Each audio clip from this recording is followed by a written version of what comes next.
باب قول الله ونضع الموازين القسط ليوم القيامة وأن أعمال بني آدم وقولهم يوزن. وقال مجاهد القسطان العدل بالرومية ويقال القسط مصدر المقسط وهو العادل وأما القاسط وهو الجائر. قال حدثنا أحمد بن إشكاب قال حدثنا محمد بن فضيل عن عمارة بن القعقاع عن أبي زرعة عن أبي هريرة رضي الله تعالى عنه قال النبي صلى الله عليه وسلم كلمتان حبيبتان إلى الرحمن خفيفتان على اللسان ثقيلتان في الميزان سبحان الله وبحمده سبحان الله العظيم. بارك الله فيك. إن الحمد لله نحمده ونستعينه ونستغفره ونعوذ بالله من شرور أنفسنا وسيئات أعمالنا من يهده الله فلا مضل له ومن يضلل فلا هادي له وأشهد أن لا إله إلا الله وحده لا شريك له وأشهد أن محمدا عبده ورسوله. أما بعد فإن خير الحديث كتاب الله وخير الهدي هدي محمد صلى الله عليه وسلم وشر الأمور محدثاتها وكل محدثة بدعة وكل بدعة ضلالة وكل ضلالة في النار. اللهم صل على محمد وعلى آل محمد كما صليت على إبراهيم وعلى آل إبراهيم إنك حميد مجيد. اللهم بارك على محمد وعلى آل محمد كما باركت على إبراهيم وعلى آل إبراهيم إنك حميد مجيد. اللهم انفعنا بما علمتنا وعلمنا ما ينفعنا وزدنا علما.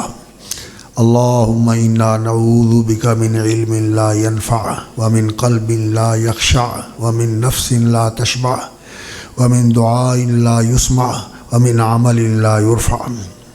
اللهم فقهنا في الدين اللهم فقهنا في الدين اللهم فقهنا في الدين. اللهم إنا نسألك الصدق والإخلاص في القول والعمل. اللهم ارزقنا الصدق والإخلاص في القول والعمل. اللهم ارزقنا الصدق والإخلاص في القول والعمل.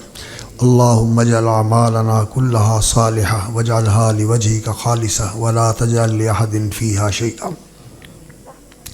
فضیلت مآب علماء کرام اور گرامی منزلت محترم حافظ شاہد محمود صاحب حافظہ اللہ اور دیگر اہل علم و فضل جو اس مجلس کے اندر تشریف فرما ہے، اور یہ عزیز القدر بیٹے جنہوں نے ماشاءاللہ اپنی نظامی تعلیم کا مرحلہ مکمل کر کے فراغت حاصل کی ہے اور یہ اب انشاءاللہ میدان عمل میں اترنے والے ہیں. اللہ رب العزت انہیں عالم بعمل بنائے. اللہ تعالیٰ ان کو دین کا محافظ اور علمبردار بنائے. دین کی سربلندی اور دین کی اقامت کے لیے اللہ تعالیٰ ان کو خاص توفیق سے نوازے. اور جو یہاں موجود ہیں خواتین بھی ہیں عورتیں بھی ہیں، حضرات و خواتین جو اس اجتماع کے اندر شریک ہیں، یہ علم اور ذکر کی مجلس ہے. ایسی مجلس میں شامل ہونا یہ انسان کے لیے بہت ہی باعث برکت ہے.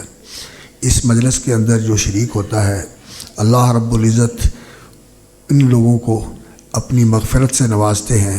اللہ تعالیٰ اگر انسان کو اخلاص نصیب فرمائے کہ وہ اللہ کی رضا کے لیے آیا ہے، جنت کے حصول کے لیے آیا ہے، جہنم سے بچنے کے لیے اللہ تعالیٰ سے دعا کرتا ہے وہ آیا ہے، تو اللہ تعالیٰ اپنی بخشش سے بھی نوازتے ہیں اور جنت بھی عطا فرماتے ہیں، اور اللہ تعالیٰ جہنم سے بھی آزادی عطا فرما دیتے ہیں. اللہ تعالیٰ ہم سب کو ایسا ہی کرم فرمائے کہ یہ جو فضیلتیں رسول اکرم صلی اللہ علیہ وسلم نے بتائی ہیں اللہ تعالیٰ ہمیں نصیب فرما دے. حضرات گرامی، یہ الجامع الصحیح المسند المختصر من حدیث رسول اللہ صلی اللہ علیہ وسلم و سننہ و ایامہ، یہ حدیث کی کتاب ہے اور امام بخاری رحمۃ اللہ علیہ کی یہ تصنیف منیف ہے. اور امام بخاری رحمۃ اللہ علیہ محدثین کے گروہ کے ایک بہت ہی عظیم الشان محدث اور فقیہ ہیں۔ اپنے زمانے کے اندر اللہ رب العزت نے ان کو بہت ہی اعلیٰ اور عرفہ مقام عطا فرمایا تھا کہ ان کے اساتذہ اور ان کے رفقاء اور ان کے شاگرد سب اس بات کا اعتراف کرتے ہیں کہ بخاری اپنے زمانے میں اپنے ذات کے اندر ایک ایسے بے نظیر اور منفرد انسان تھے، علم کے اعتبار سے بھی اور عمل کے اعتبار سے بھی اور دین کی خدمت کے حوالے سے بھی اللہ رب العزت نے ان کو بڑا اعلیٰ اور عرفہ مقام عطا فرمایا ہے۔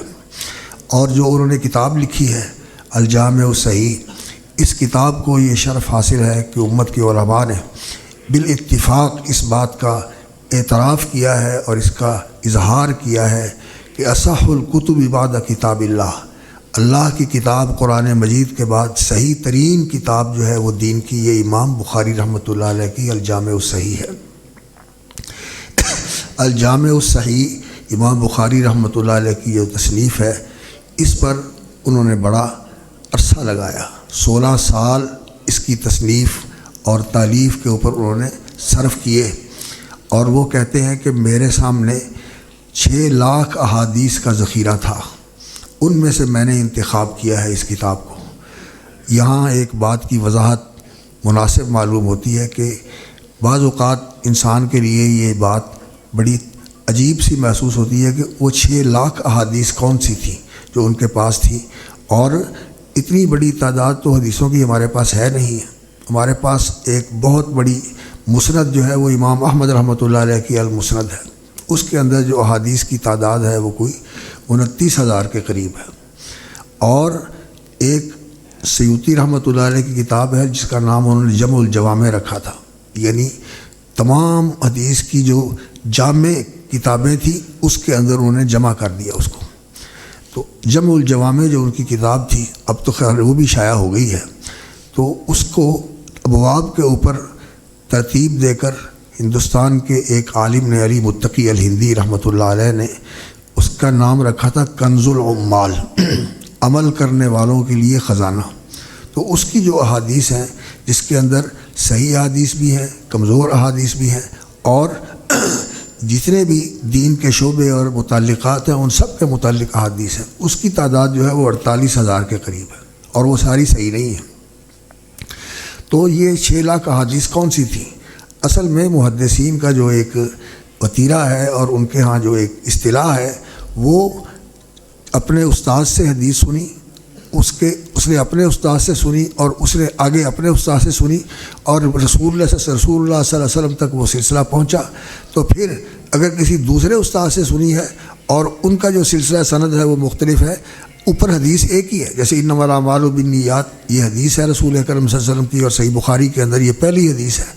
تو اس کے جو اوپر والے راوی حضرت عمر رضی اللہ تعالیٰ عنہ، اور ان کے بعد جو سننے والے ہیں حضرت علقمہ رضی اللہ تعالیٰ عنہ، اور آگے سلسلہ جو ہے یہ یہاں تک تو ایک ہے، لیکن آگے جا کے پھر اس کے اندر تشعب آ جاتا ہے اور اس کے اندر پھیلاؤ آ جاتا ہے، اور اس کی بہت ساری سندیں موجود ہیں۔ تو یہ حدیث ایک ہے لیکن سلسلہ اسناد مختلف ہے، اس لیے وہ کہتے ہیں کہ جتنی سندیں ہیں اتنی حدیثیں ہیں۔ اس طرح جو ہے نا وہ حدیث کی تعداد بڑھ جاتی ہے۔ دوسری بات یہ ہے کہ امام بخاری رحمۃ اللہ علیہ اور اس طرح دوسرے محدثین جو ہیں وہ حدیث کے ساتھ نبی صلی اللہ علیہ وسلم کے فرامین، نبی صلی اللہ علیہ وسلم کا عمل، آپ کی سنت، اور نبی صلی اللہ علیہ وسلم کی زندگی کے واقعات، آپ کی سیرت، اور آپ صلی اللہ علیہ وسلم کے جتنے بھی دین کے حوالے سے معاملات ہیں وہ سارے کے سارے اپنے سامنے رکھتے تھے، اور ان کو نبی صلی اللہ علیہ وسلم کی سنت اور حدیث کو جمع کرتے تھے۔ اس طرح بھی بہت ساری چیزیں آ گئی، اور پھر صحابہ کرام کے اقوال اور ان کے فتاویٰ یہ بھی جمع کرتے تھے، جیسا کہ موطا امام مالک رحمۃ اللہ علیہ کی کتاب ہے، تو اس کے اندر انہوں نے احادیث بھی جمع کی ہیں اور صحابہ اور تابعین کے اقوال بھی جمع کیے ہوئے ہیں۔ یہ تو مختصر سی کتاب ہے، اور جو بڑی کتابیں ہیں مصنف ابن ابی شیبہ ہے، مصنف عبدالرزاق ہے، جامع معمر ابن راشد ہے، اس طرح کی جو کتابیں ہیں بڑی، ان کے اندر انہوں نے جہاں احادیث ذکر کی ہیں وہاں صحابہ کے اقوال بھی ذکر کیے ہیں، تابعین کے فتاویٰ بھی ذکر کیے ہیں، تو یہ چیزیں بھی اس کے اندر آئی ہوئی ہیں۔ تو اس لیے محدثین کے ہاں تابعین کے فتاویٰ، صحابہ کے اقوال اور رسول اکرم صلی اللہ علیہ وسلم کی فرامین، آپ صلی اللہ علیہ وسلم کی سنتیں، آپ صلی اللہ علیہ وسلم کی سیرت اور آپ صلی اللہ علیہ وسلم کی جتنی بھی زندگی کا ریکارڈ ہے اس سب کو انہوں نے اس میں شامل کیا اور اس میں سے پھر انہوں نے انتخاب کیا۔ اور امام بخاری رحمۃ اللہ علیہ کا تو یہ ایک بڑا انفرادی سا رنگ ہے، اس سے پہلے اس طرح کی کوئی کتاب وجود میں نہیں آئی۔ حالانکہ اس سے پہلے کتابیں تھیں، مسند حمیدی تھا جو امام بخاری کے استاد ہیں، مسند طیالسی تھا، یہ بھی امام بخاری کے پیش رو ہیں، اور اسی طرح سنن سعید بن منصور تھا، اور اس طرح کی کتابیں تھیں۔ موطئات بھی بہت سارے تھے، جوامع بھی تھے، عبداللہ بن مبارک کی کتابیں تھیں، سفیان ثوری کا بھی کوئی علم جو ہے نا وہ موجود تھا، اور بھی علماء کی کتابیں موجود تھیں، لیکن اس طرح کی کوئی کتاب نہیں ہے جس طرح کی صحیح بخاری ہے۔ امام بخاری رحمۃ اللہ علیہ کا یہ طریقہ ہے کہ یہ باب جو ہے اس کے اوپر قرآن مجید کی آیت ذکر کرتے ہیں، جیسے آخری باب میں بھی انہوں نے قرآن مجید کی آیت ذکر کی، اور قرآن مجید کی وہ آیت لے کے آتے ہیں جو کہ جامع ہوتی ہے۔ ان کی کتاب بھی جامع ہے اور آیت بھی ایسی لے کر آتے ہیں جو جامع ہوتی ہے۔ وہی کے سلسلے میں جو انہوں نے آیت ذکر کی وہ سورۃ النساء کی آیت ہے، انا اوحینا الیک کما اوحینا الی نوح والنبیین من بعدہ واوحینا الی ابراہیم واسماعیل واسحاق ویعقوب والاسباط وعیسیٰ وایوب ویونس وہارون وسلیمان وآتینا داود زبورا رسولا قد قصصناہم علیک من قبل ورسولا لم نقصصہم علیک وکلم اللہ موسیٰ تکلیما رسولا مبشرین ومنذرین۔ یہ ساری آیات جو ہیں وحی کے متعلق ہیں، اور اللہ رب العزت نے یہاں نبیوں کا ذکر کیا، فرمایا کچھ تو آپ کو بتائے اور کچھ نہیں بتائے، تو یہ جامع آیت ہے وحی کے بارے میں، تو وہ لے کے آئے، اور یہاں جو آیت لے کے آئے ہیں یہ وزن اعمال کے بارے میں جامع ترین آیت ہے سورۃ الانبیاء کی، وَنَضَعُ الْمَوَازِينَ الْقِسْطَ لِيَوْمِ الْقِيَامَةِ۔ تو یہ بتانا چاہتے ہیں کہ جو قرآن مجید ہے حدیث اس کی تشریح ہے، اور صحابہ کے اقوال اور تابعین کے اقوال یہ بھی اسی کی تشریح اور اسی کی توضیح کے سلسلے میں ہمارے پاس پہنچے ہیں، اور ان کو سمجھے بغیر، دیکھے بغیر، جانے بغیر انسان صحیح معنوں میں قرآن نہیں سمجھ سکتا۔ دو چیزیں ہوتی ہیں، ایک قرآن مجید اور دوسرا رسول اکرم صلی اللہ علیہ وسلم کی احادیث، آپ صلی اللہ علیہ وسلم کی سنت اور آپ صلی اللہ علیہ وسلم کی سیرت اور آپ صلی اللہ علیہ وسلم کا طرز زندگی، یہ سارا وحی کے اوپر مبنی ہے، یہ سارا وحی کے اوپر مبنی ہے۔ قرآن بھی وحی ہے اور احادیث بھی وحی کے اوپر مبنی ہے۔ جو فرامین ہیں آپ صلی اللہ علیہ وسلم کے، ما ینطق عن الہویٰ ان هو الا وحی یوحیٰ، جو بولتے ہیں دین کے حوالے سے وہ اللہ کی وحی سے ہوتا ہے، اللہ تعالیٰ کی وحی ہوتی ہے، اور جو عمل کرتے ہیں وہ بھی وحی کے اوپر عمل کرتے ہیں۔ ان اتبع الا ما یوحیٰ الی، میں صرف اللہ کی وحی کی پیروی کرتا ہوں۔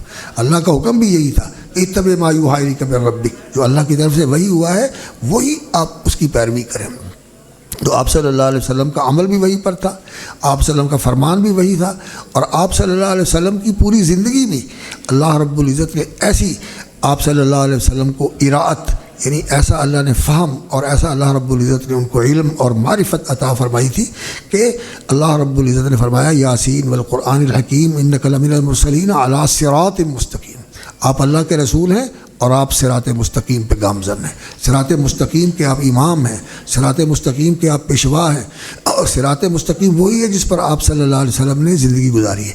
آپ نے لوگوں کو ہدایت بھی اسی صراط مستقیم کی دی، وَإِنَّكَ لَتَهْدِي إِلَىٰ صِرَاطٍ مُسْتَقِيمٍ، لوگوں کو آپ صراط مستقیم کی طرف رہنمائی فرماتے ہیں۔ انک لمن المرسلین علی صراط مستقیم، آپ اللہ کے رسول ہیں اور آپ ہیں بھی صراط مستقیم کے اوپر گامزن، اور یہ جو راہ راست ہے رسول اکرم صلی اللہ علیہ وسلم کا، صحابہ نبی صلی اللہ علیہ وسلم کی پیروی میں، آپ کی اتباع میں اسی راستے کے اوپر چلنے والے ہیں، اسی راستے کے اوپر چلنے والے تھے صحابہ، جو رسول اکرم صلی اللہ علیہ وسلم کا راستہ تھا۔ اسی لیے اللہ رب العزت نے قرآن مجید کے اندر جو سورۃ النساء کے اندر یہ بات بیان فرمائی، وَمَن يُشَاقِقِ الرَّسُولَ مِن بَعْدِ مَا تَبَيَّنَ لَهُ الْهُدَىٰ، جو رسول اللہ صلی اللہ علیہ وسلم سے اپنا راستہ الگ کر لے۔ شاقہ کا معنی کیا ہوتا ہے؟ شق ہوتا ہے نا، جہاں سے کوئی چیز نکل کے دوسری طرف چلی جاتی ہے، تو شقاق اسی سے آتا ہے کہ گھر کے اندر اختلاف ہو، کسی کا منہ ادھر ہے کسی کا منہ ادھر ہے۔ تو وَمَن يُشَاقِقِ الرَّسُولَ، مشاقہ یہ ہے کہ اللہ کے رسول کا راستہ چھوڑ کر دوسرا راستہ اختیار کر لیے۔ وَمَن يُشَاقِقِ الرَّسُولَ مِن بَعْدِ مَا تَبَيَّنَ لَهُ الْهُدَىٰ، راستہ اور رہنمائی اس کے لیے واضح ہے، پھر وہ اللہ کے رسول کا راستہ چھوڑ کر دوسرے راستے کی طرف چلا جاتا ہے۔ وَيَتَّبِعْ غَيْرَ سَبِيلِ الْمُؤْمِنِينَ، اور وہ ان مومنین کے راستے کو چھوڑ کر اور راستہ اختیار کرتا ہے۔ وَيَتَّبِعْ، اور وہ پیروی کرتا ہے غیر سبیل المومنین، مومنین کا راستہ چھوڑ کر۔ یہ مومنین کون ہیں؟ یہ مومنین وہ ہیں جن کے ایمان کی اللہ رب العزت نے قرآن مجید کے اندر گواہی دی ہے۔ اللہ تعالیٰ نے کیا فرمایا؟ آمن الرسول بما انزل الیہ من ربہ والمؤمنون کل کل آمن باللہ وملائکتہ وکتبہ ورسلہ لا نفرق بین احد من رسلہ وقالوا سمعنا واطعنا۔ اللہ رب العزت نے ان کے ایمان کی گواہی دی ہے کہ یہ اللہ کے رسول ایمان لائے، آمن الرسول بما انزل الیہ من ربہ والمؤمنون، اور جو آپ کے ساتھ ایمان لانے والے ہیں وہ بھی اس پر ایمان رکھتے ہیں۔ اور صرف یہی نہیں کہ اللہ نے ان کے ایمان کی گواہی دی، بلکہ اللہ رب العزت نے ان کے ایمان کو معیار بنا دیا، اور کیا کہا؟ فَإِنْ آمَنُوا بِمِثْلِ مَا آمَنْتُمْ بِهِ، یہ ایمان لائیں ویسے جیسے تم ایمان لائے ہو تو پھر ان کا ایمان معتبر ہے۔ فَإِنْ آمَنُوا بِمِثْلِ مَا آمَنْتُمْ بِهِ فَقَدْ اهْتَدَوْا، پھر یہ ہدایت یافتہ ہیں۔ اور اگر یہ اس طرح ایمان نہیں لاتے اور اس طرح دین کے اوپر نہیں چلتے جس طرح رسول اکرم صلی اللہ علیہ وسلم کے صحابہ چلتے ہیں تو پھر انہوں نے اپنا راستہ الگ کر لیا۔ تو یتبع غیر سبیل المؤمنین، یہ مومن جن کے لیے اللہ رب العزت نے ایمان کو ان کے دلوں میں اتار دیے گا، جیسا کہ اللہ نے فرمایا اولئک کتب فی قلوبہم الایمان، اللہ نے ان کے دلوں میں ایمان لکھ دیا، اور یہ کہا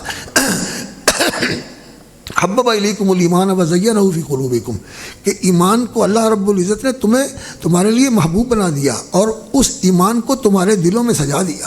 یعنی ایمان ان کے دلوں میں آ گیا اور ان کے دلوں کے اندر ایمان سج گیا، یعنی ان کے دل نہیں سجے بلکہ ایمان سج گیا، یعنی یہ ایسا ایمان تھا ان کے دلوں میں کہ رسول اکرم صلی اللہ علیہ وسلم اور آپ کے جو پہلے نبی گزر چکے ہیں اور رسول گزر چکے ہیں ان کا تو ایمان واقعتاً بہت بڑا تھا۔ سب سے بڑا ایمان جو ہے وہ محمد رسول اللہ صلی اللہ علیہ وسلم کا ہے، سب سے اعلیٰ اور عرفا اور سب سے زیادہ اللہ کے ہاں عظمت اور قبولیت رکھنے والا وہ رسول اکرم صلی اللہ علیہ وسلم کا ایمان ہے۔ اور اس طرح پھر دوسرے انبیاء ہیں اور جو ان کے پیروکار ہیں، اتباع ہیں اور ان کے ساتھی ہیں، ان کے ایمانوں کے اندر صحابہ کرام کا ایمان جو ہے وہ سب سے اعلیٰ اور عرفا ہے۔ کیوں؟ اللہ رب العزت نے فرمایا کتب فی قلوبہم الایمان، اللہ نے ان کے دلوں میں ایمان لکھ دیا، اور ایمان ان کے دلوں میں اللہ تعالیٰ نے اتار کر اس کو سجا دیا، ان کے دلوں میں آ کر ایمان سج گیا۔ تو رسول اکرم صلی اللہ علیہ وسلم کے صحابہ اور پھر آپ صلی اللہ علیہ وسلم نے جیسے فرمایا کہ ان کے بعد تابعین اور ان کے بعد پھر اتباع التابعین، پھر ان کے بعد تبع الاتباع، یہ حضرات جو دین کے بارے میں رائے رکھتے ہیں اور دین جو ان کو انہوں نے سمجھا ہے اور اس کے اوپر جو عمل کر کے دکھایا ہے، اس کو بھی قرآن سمجھنے کے لیے اور حدیث سمجھنے کے لیے ضروری ہوتا ہے کہ سامنے رکھا جائے۔ بعض لوگ جو ہے نا وہ اس طرح کی روش اختیار کرتے ہیں، وہ کہتے ہیں کہ جی ہمیں تو بس صرف قرآن مجید کی آیت چاہیے اور رسول اکرم صلی اللہ علیہ وسلم کی حدیث چاہیے، صحابہ کا جو قول ہے وہ ہمارے سامنے کوئی حجت نہیں رکھتا، اور تابعین کا تو پھر اس سے بھی کمتر ہے۔ لیکن سلف کا یہ طریقہ نہیں ہے۔ اللہ رب العزت نے اس کی بہت زیادہ قرآن مجید کے اندر وضاحت فرمائی ہے کہ یہ صحابہ کا جو ایمان ہے نا، اس ایمان کو اپنے لیے نمونہ بناؤ۔ رسول اکرم صلی اللہ علیہ وسلم کا ایمان یہ تو بہت ہی عظیم ایمان ہے۔ اللہ رب العزت نے آمن الرسول، یہ رسول صلی اللہ علیہ وسلم ایمان لائے، آپ صلی اللہ علیہ وسلم کا ایمان ہے اس سارے دین کے اوپر اور ساری شریعت کے احکام کے اوپر، اور یہ اعلیٰ درجے کا ایمان ہے، اور یہ ایسا ایمان ہے کہ اس درجے کا ایمان کسی کا بھی نہیں جو رسول اکرم صلی اللہ علیہ وسلم کا ایمان ہے۔ لیکن جو آپ کے صحابہ ہیں تو آپ صلی اللہ علیہ وسلم نے ان کی تربیت فرمائی اور ان کو آپ صلی اللہ علیہ وسلم نے تعلیم دی، اور آپ صلی اللہ علیہ وسلم نے ان کو ایمان سکھایا اور پھر انہیں قرآن سکھایا۔ جیسا کہ ابو عبد الرحمن السلمی کہتے ہیں کہ ہم نے جن صحابہ سے قرآن سیکھا ہے وہ کہتے تھے کہ تعلمنا الایمان ثم تعلمنا القرآن، پہلے ہم نے ایمان سیکھا پھر ہم نے قرآن سیکھا، تو پھر اس قرآن سے ہمارا ایمان بڑھ گیا۔ تو ان کو ایمان رسول اکرم صلی اللہ علیہ وسلم نے سکھایا تھا، تو اللہ رب العزت نے ان کے ایمان کی گواہی دی کہ یہ مومن ہیں اور ان کے ایمان کو نمونہ بنایا۔ اس لیے دین کو سمجھنے کے لیے صحابہ کے اقوال کو بھی دیکھنا ہوتا ہے، اور اسی طرح رسول اکرم صلی اللہ علیہ وسلم نے صحابہ کے زمانے کے بعد تابعین کا ذکر فرمایا، پھر اتباع التابعین کا ذکر فرمایا، پھر تبع الاتباع کا ذکر فرمایا۔ تو ان لوگوں کا جو طرز عمل ہے اس کو ملحوظ رکھنا چاہیے، اور ایسی جلد بازی نہیں کرنی چاہیے کہ انسان ان ساری چیزوں سے صرف نظر کرے اور کہے گا جی میں نے قرآن اور حدیث کو ہی لینا ہے۔ نہیں، فہم سلف اور تعامل سلف اس کی بھی دین کے اندر بڑی اہمیت ہے۔ قرآن مجید نے اس کا ذکر کیا ہے، یتبع غیر سبیل المؤمنین، جو ایسا ہے کہ مومنین کا راستہ چھوڑ کر دوسرا راستہ اختیار کرتا ہے، نولیہ ما تولی، پھر ہم اس کو دھکا دے دیتے ہیں، اللہ تعالیٰ اس کو ہدایت نہیں دیتے، اللہ تعالیٰ کہتے ہیں کہ جا جدھر جاتا ہے بھٹکتا پھر۔ تو صحابہ کرام اور تابعین اور اتباع التابعین، تبع الاتباع، ان کا جو دینی ذخیرہ ہے، ان کے فتاویٰ ہیں، ان کا عمل ہے اور ان کے خیالات اور ان کے ارشادات ہیں، قرآن کے سمجھنے کے لیے اور نبی صلی اللہ علیہ وسلم کی احادیث پر عمل کرنے کے لیے ان کو ملحوظ رکھنا چاہیے۔ تو امام بخاری رحمۃ اللہ نے ان چیزوں کو ذکر کیا ہے، قرآنی آیات بھی ذکر کی ہیں، احادیث بھی ذکر کی ہیں، صحابہ کے اقوال بھی ذکر کیے ہیں، اور فتاویٰ بھی تابعین وغیرہ کے ذکر کیے ہیں. اور پھر خوبی ان کی یہ ہے کہ اگر کہیں کوئی کمزوری ہے تو وہ اس کی اصلاح بھی کر دیتے ہیں. یعنی ایسی حدیث لے کے آتے ہیں جس سے یا تو اس کی وضاحت ہو جاتی ہے کہ اس کی دلیل یہ ہے، یا پھر ایسا ہوتا ہے کہ جو اس کے اندر اگر ایسی کمزوری ہے کہ حدیث کے مقابلے میں وہ حجت نہیں، کیونکہ جہاں حدیث اور قرآن آ جائے پھر تو کسی بات اس کے خلاف ہو تو وہ معتبر نہیں ہوتی. امام مالک رحمۃ اللہ علیہ نے فرمایا تھا کہ ہر شخص کی بات جو ہے وہ قبول بھی کی جا سکتی ہے اگر صحیح ہو، اور رد بھی کی جا سکتی ہے اگر وہ غلط ہو، لیکن ایک ہستی ایسی ہے کہ جس کی ہر بات واجب القبول ہے، اور وہ محمد الرسول اللہ صلی اللہ علیہ وسلم ہے، جو اس روضہ انور کے اندر آپ صلی اللہ علیہ وسلم آرام فرما ہے. ان کی بات ہر بات ماننے والی ہے. تو امام بخاری رحمۃ اللہ علیہ اس طرح بہت زیادہ اپنی اس کتاب کے اندر باریکیاں اور بہت زیادہ حقائق جو ہے وہ بیان کرتے چلے جاتے ہیں. تو یہ الجامع ہے، یعنی پورے دین کی جامع کتاب ہے. اس کے اندر اللہ اکبر، امام بخاری رحمۃ اللہ علیہ نے جو دین کا پورا میدان ہے، اور جو دین کے پورے شعبے ہیں، اور جو دین کے پورے امور ہیں، احکام ہیں، عقائد ہیں، معاملات ہیں، بیع شراء کے مسئلے ہیں، جہاد ہے، اور امارت حکومت سازی ہے، ریاست چلانے والا سیاست کا کام ہے، اور اسی طرح قانون بنانا ہے، تقنین ہے یعنی قانون سازی ہے، اور اسی طرح بدء الخلق جو تاریخ ہے، انسانی تاریخ ہے، اور اس کائنات کی تخلیق کی ابتدا کہاں سے ہوئی، اور پھر اس کے بعد فتن ہے، اشراط الساعہ ہے، جو زندگی کے اندر فتنے پیش آنے والے ہیں، اور جو قیامت کی نشانی ہیں، اور پھر اس کے بعد البعث والنشور ہے کہ انسان نے زندگی جب اللہ رب العزت نے قبروں سے مردوں کو زندہ کرنا ہے تو پھر اس کے بعد جو حشر ہے اور حساب کتاب ہے، وہ ساری چیزیں اس کتاب میں ذکر کی ہیں. اور قرآن مجید کے فضائل بھی بیان فرمائے، قرآن مجید کے تفسیر بھی بیان فرمائی، رسول اکرم صلی اللہ علیہ وسلم کی سیرت بھی بیان فرمائی، انبیاء کی بھی سیرت بیان فرمائی کتاب الانبیاء، اور رسول اکرم صلی اللہ علیہ وسلم کی سیرت بھی کتاب المغازی کے اندر ذکر فرمائی. یعنی پورا دین جو ہے وہ اس کتاب کے اندر آ گیا. 8 باب ہیں دین کے جو پورے دین کو شامل ہیں، وہ سارے کے سارے الجامع کے اندر ہوتے ہیں، اور سب سے اجمع الجوامع جو ہے وہ امام بخاری رحمۃ اللہ علیہ کا یہ الجامع صحیح ہے، یہ کتاب امام بخاری رحمۃ اللہ. اور پھر انہوں نے کوشش کی ہے کہ اس کے اندر صحیح حدیث جمع کریں، صحیح حدیث جمع کریں. وہ صحیح حدیث جو تھی، امام بخاری رحمۃ اللہ علیہ فرماتے ہیں کہ مجھے 1 لاکھ صحیح حدیث یاد ہیں، اور 2 لاکھ غیر صحیح بھی مجھے یاد ہیں، اور 6 لاکھ ان کا ذخیرہ تھا جو انہوں نے جمع کیا ہوا تھا. 1080 اساتذہ کے جا کر انہوں نے علم پڑھا تھا. اور کہتے ہیں کہ میرے اساتذہ کے اندر کوئی بھی بدعقیدہ آدمی نہیں تھا. جس کو میں نے استاد بنایا، پہلے اس کو دیکھا کہ اس کا عمل کیسا ہے اور اس کا عقیدہ کیسا ہے، اور پھر میں نے اسے حدیث دی. تو امام بخاری رحمۃ اللہ علیہ نے یہ ذخیرہ حدیث کا جمع کیا تھا، اور اللہ رب العزت نے ان کو ایسی توفیق عطا فرمائی کہ پھر انہوں نے جس طرح اللہ کی طرف رجوع کر کے اور اللہ رب العزت سے رہنمائی طلب کر کے 16 سال لگائے.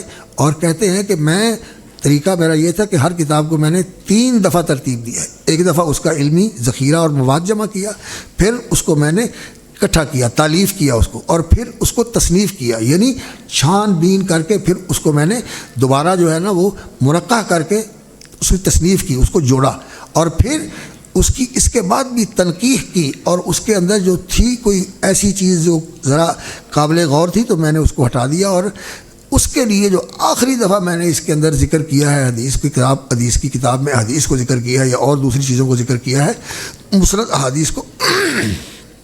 کہتے ہیں کہ میں یہ کرتا تھا، غسل کرتا تھا اور وضو کرتا تھا، 2 رکعت نماز پڑھتا تھا، اور اللہ رب العزت سے دعا کرتا تھا کہ یا اللہ میرا شرح صدر فرما دے، اور مجھے توفیق عطا فرما کہ تیری توفیق اور تیری اس رہنمائی اور تیری اس دی ہوئی بصیرت کے ساتھ میں وہی چیز اس کتاب میں لکھوں جو اللہ کے رسول صلی اللہ علیہ وسلم کا فرمان ہو اور وہ واقعتاً صحیح ہو.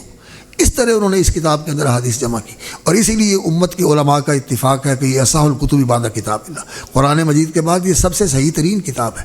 تو بخاری شریف جو ہے یہ علم کا بہت بڑا خزانہ ہے، بہت بڑا خزانہ ہے. قرآن مجید یہ ایسی کتاب ہے جس کے اندر اللہ نے پہلی ساری کتابوں کی تعلیمات کو جمع کر دیا ہے. قرآن مجید پہلی ساری کتابوں کی جو آفاقی اور دائمی ابدی ہدایات تھی اللہ نے قرآن مجید میں جمع کر دی ہے. بس صاحب قرآن مجید کے بارے میں فرمایا وَإِنَّهُ لَفِي زُبُرِ الْأَوَّلِينَ، جو اس کی تعلیم ہے یہ پہلی کتابوں میں بھی آئی ہے. وَمُهَيْمِنًا عَلَيْهِ وَأَنزَلْنَا إِلَيْكَ الْكِتَابَ مُصَدِّقًا لِمَا بَيْنَ يَدَيْهِ مِنَ الْكِتَابِ وَمُهَيْمِنًا عَلَيْهِ، یہ اس کے اوپر مہیمن ہے یعنی نگران ہے، اور یہ ان کے لیے معیار ہے کہ جو اس کے اندر ہے وہ ان کتابوں میں بھی تھا اور اس کے اندر بھی آ گیا، وہ معتبر ہے. اور اگر کوئی غلط چیز ان کتابوں کے اندر لوگوں نے شامل کر دی ہے اور لوگوں نے اس میں سے بلا دی ہے اور لوگوں نے اس میں سے گھٹا دی ہے تو قرآن اس کی وضاحت کرتا ہے کہ یہ انہوں نے چھوڑ دیا، یہ انہوں نے بلا دیا، یہ انہوں نے بدل دیا۔ قرآن مجید ان کتابوں کے اوپر مہیمن ہے۔ اسی طرح امام بخاری رحمۃ اللہ علیہ نے جو کتاب لکھی ہے یہ پہلی کتابوں کے لیے اور اپنے بعد میں آنے والی اور اپنے زمانے کی کتابوں کے لیے ایک میزان اور معیار ہے۔ اس کے ساتھ ملائیں، جو چیز اس کے ساتھ ملتی ہے وہ معتبر ہے، اور اگر کوئی اس کے خلاف ہے تو پھر اس کو دیکھنا پڑے گا کہ اس کی کیا حیثیت ہے۔ ہاں اتنی بات ضرور ذہن میں رہنی چاہیے کہ امام بخاری رحمۃ اللہ علیہ نے ساری صحیح حدیث میں نہیں جمع کی۔ وہ کہتے ہیں کہ میں نے جو اس میں جمع کی ہیں وہ مختصر طور پر جمع کی ہے۔ الجامع الصحیح المسند المختصر، الجامع پورے دین کے ابواب کی جامع، الصحیح صرف احادیث صحیحہ کے اوپر مشتمل، اور المسند بعض سند جو انہوں نے روایت ذکر کی ہے، اور جو ان کی معلق روایات ہیں جن کی سند ذکر نہیں کرتے وہ بعض تو صحیح بخاری کے اندر موجود ہیں اور بعض جو ہیں وہ صحیح بخاری میں نہیں ہے، دوسری کتابوں میں ہیں، ان میں بعض کمزور بھی ہیں۔ اور حافظ ابن حجر رحمۃ اللہ علیہ نے اس کی کتاب لکھی ہے تغلیق التعلیق، جس کے اندر انہوں نے وہ ساری احادیث جو معلقات ہیں ان کی تخریج کر کے ان کا بتا دیا ہے کہ اس کی یہ حیثیت ہے اور اس کا مصدر اور ماخذ جو ہے وہ فلاں کتاب ہے۔ تو امام بخاری رحمۃ اللہ علیہ کی یہ کتاب جو ہے مسند ہے، یعنی باسند ہے۔ اور مسند کون سی ہوتی ہے؟ والمسند المتصل الاسناد من شیخی الی المصطفیٰ ولم یبن، یعنی مسند حدیث وہ ہوتی ہے والمسند المتصل الاسناد من راوی حتی المصطفیٰ ولم یبن، یعنی راوی سے لے کر رسول اکرم صلی اللہ علیہ وسلم تک حدیث کی سند جو ہے وہ ملتی چلی جاتی ہے، کڑی سے کڑی ملتی چلی جاتی ہے۔ جیسے کہ ماشاءاللہ آج آپ کے جو شیخ الحدیث ہیں انہوں نے ماشاءاللہ وہاں جلال پور میں انہوں نے حدیث پڑھی، اور مجھے بھی اللہ نے توفیق عطا فرمائی کہ میں نے گجرا والے میں بھی پڑھا اور فیصل آباد میں بھی پڑھا، اللہ تعالیٰ نے مدینہ منورہ میں پڑھنے کا موقع عطا فرمایا۔ تو میری سند بھی امام بخاری رحمۃ اللہ علیہ پہنچتی ہے، اور وہ دو واسطوں کے ساتھ پہنچتی ہے۔ ایک واسطہ تو ہے وہ میرا ہے مولانا عبدالغفار حسن رحمۃ اللہ علیہ، وہ میرے استاد تھے مدینہ یونیورسٹی میں بھی، اور یہاں بھی میں نے ان سے فائدہ اٹھایا، وہ جامعہ سلفیہ میں بھی استاد رہے تھے، تو ان سے میں نے یہ اجازت لی ہے۔ اور ان کی اجازت جو ہے پھر ان کے استاد حافظ احمد اللہ صاحب نے دہلوی رحمۃ اللہ علیہ جامعہ رحمانیہ کے شیخ الحدیث تھے، اور وہ میاں صاحب کے شاگرد تھے۔ تو اس سند سے میرے اور میاں صاحب رحمۃ اللہ علیہ شیخ نذیر حسین محدث دہلوی کے درمیان میں صرف دو واسطے ہیں، مولانا عبدالغفار کا اور حافظ احمد اللہ صاحب کا۔ اور حافظ احمد اللہ صاحب جو تھے وہ جیسے میاں صاحب کے شاگرد تھے، اسی طرح وہ مولانا عبدالحق بنارسی کے بھی شاگرد تھے، وہ مولانا عبدالحق بنارسی کے بھی شاگرد تھے۔ اور مولانا عبدالحق بنارسی جو تھے یہ امام شوکانی رحمۃ اللہ علیہ کے شاگرد تھے، محمد ابن علی شوکانی کے شاگرد تھے۔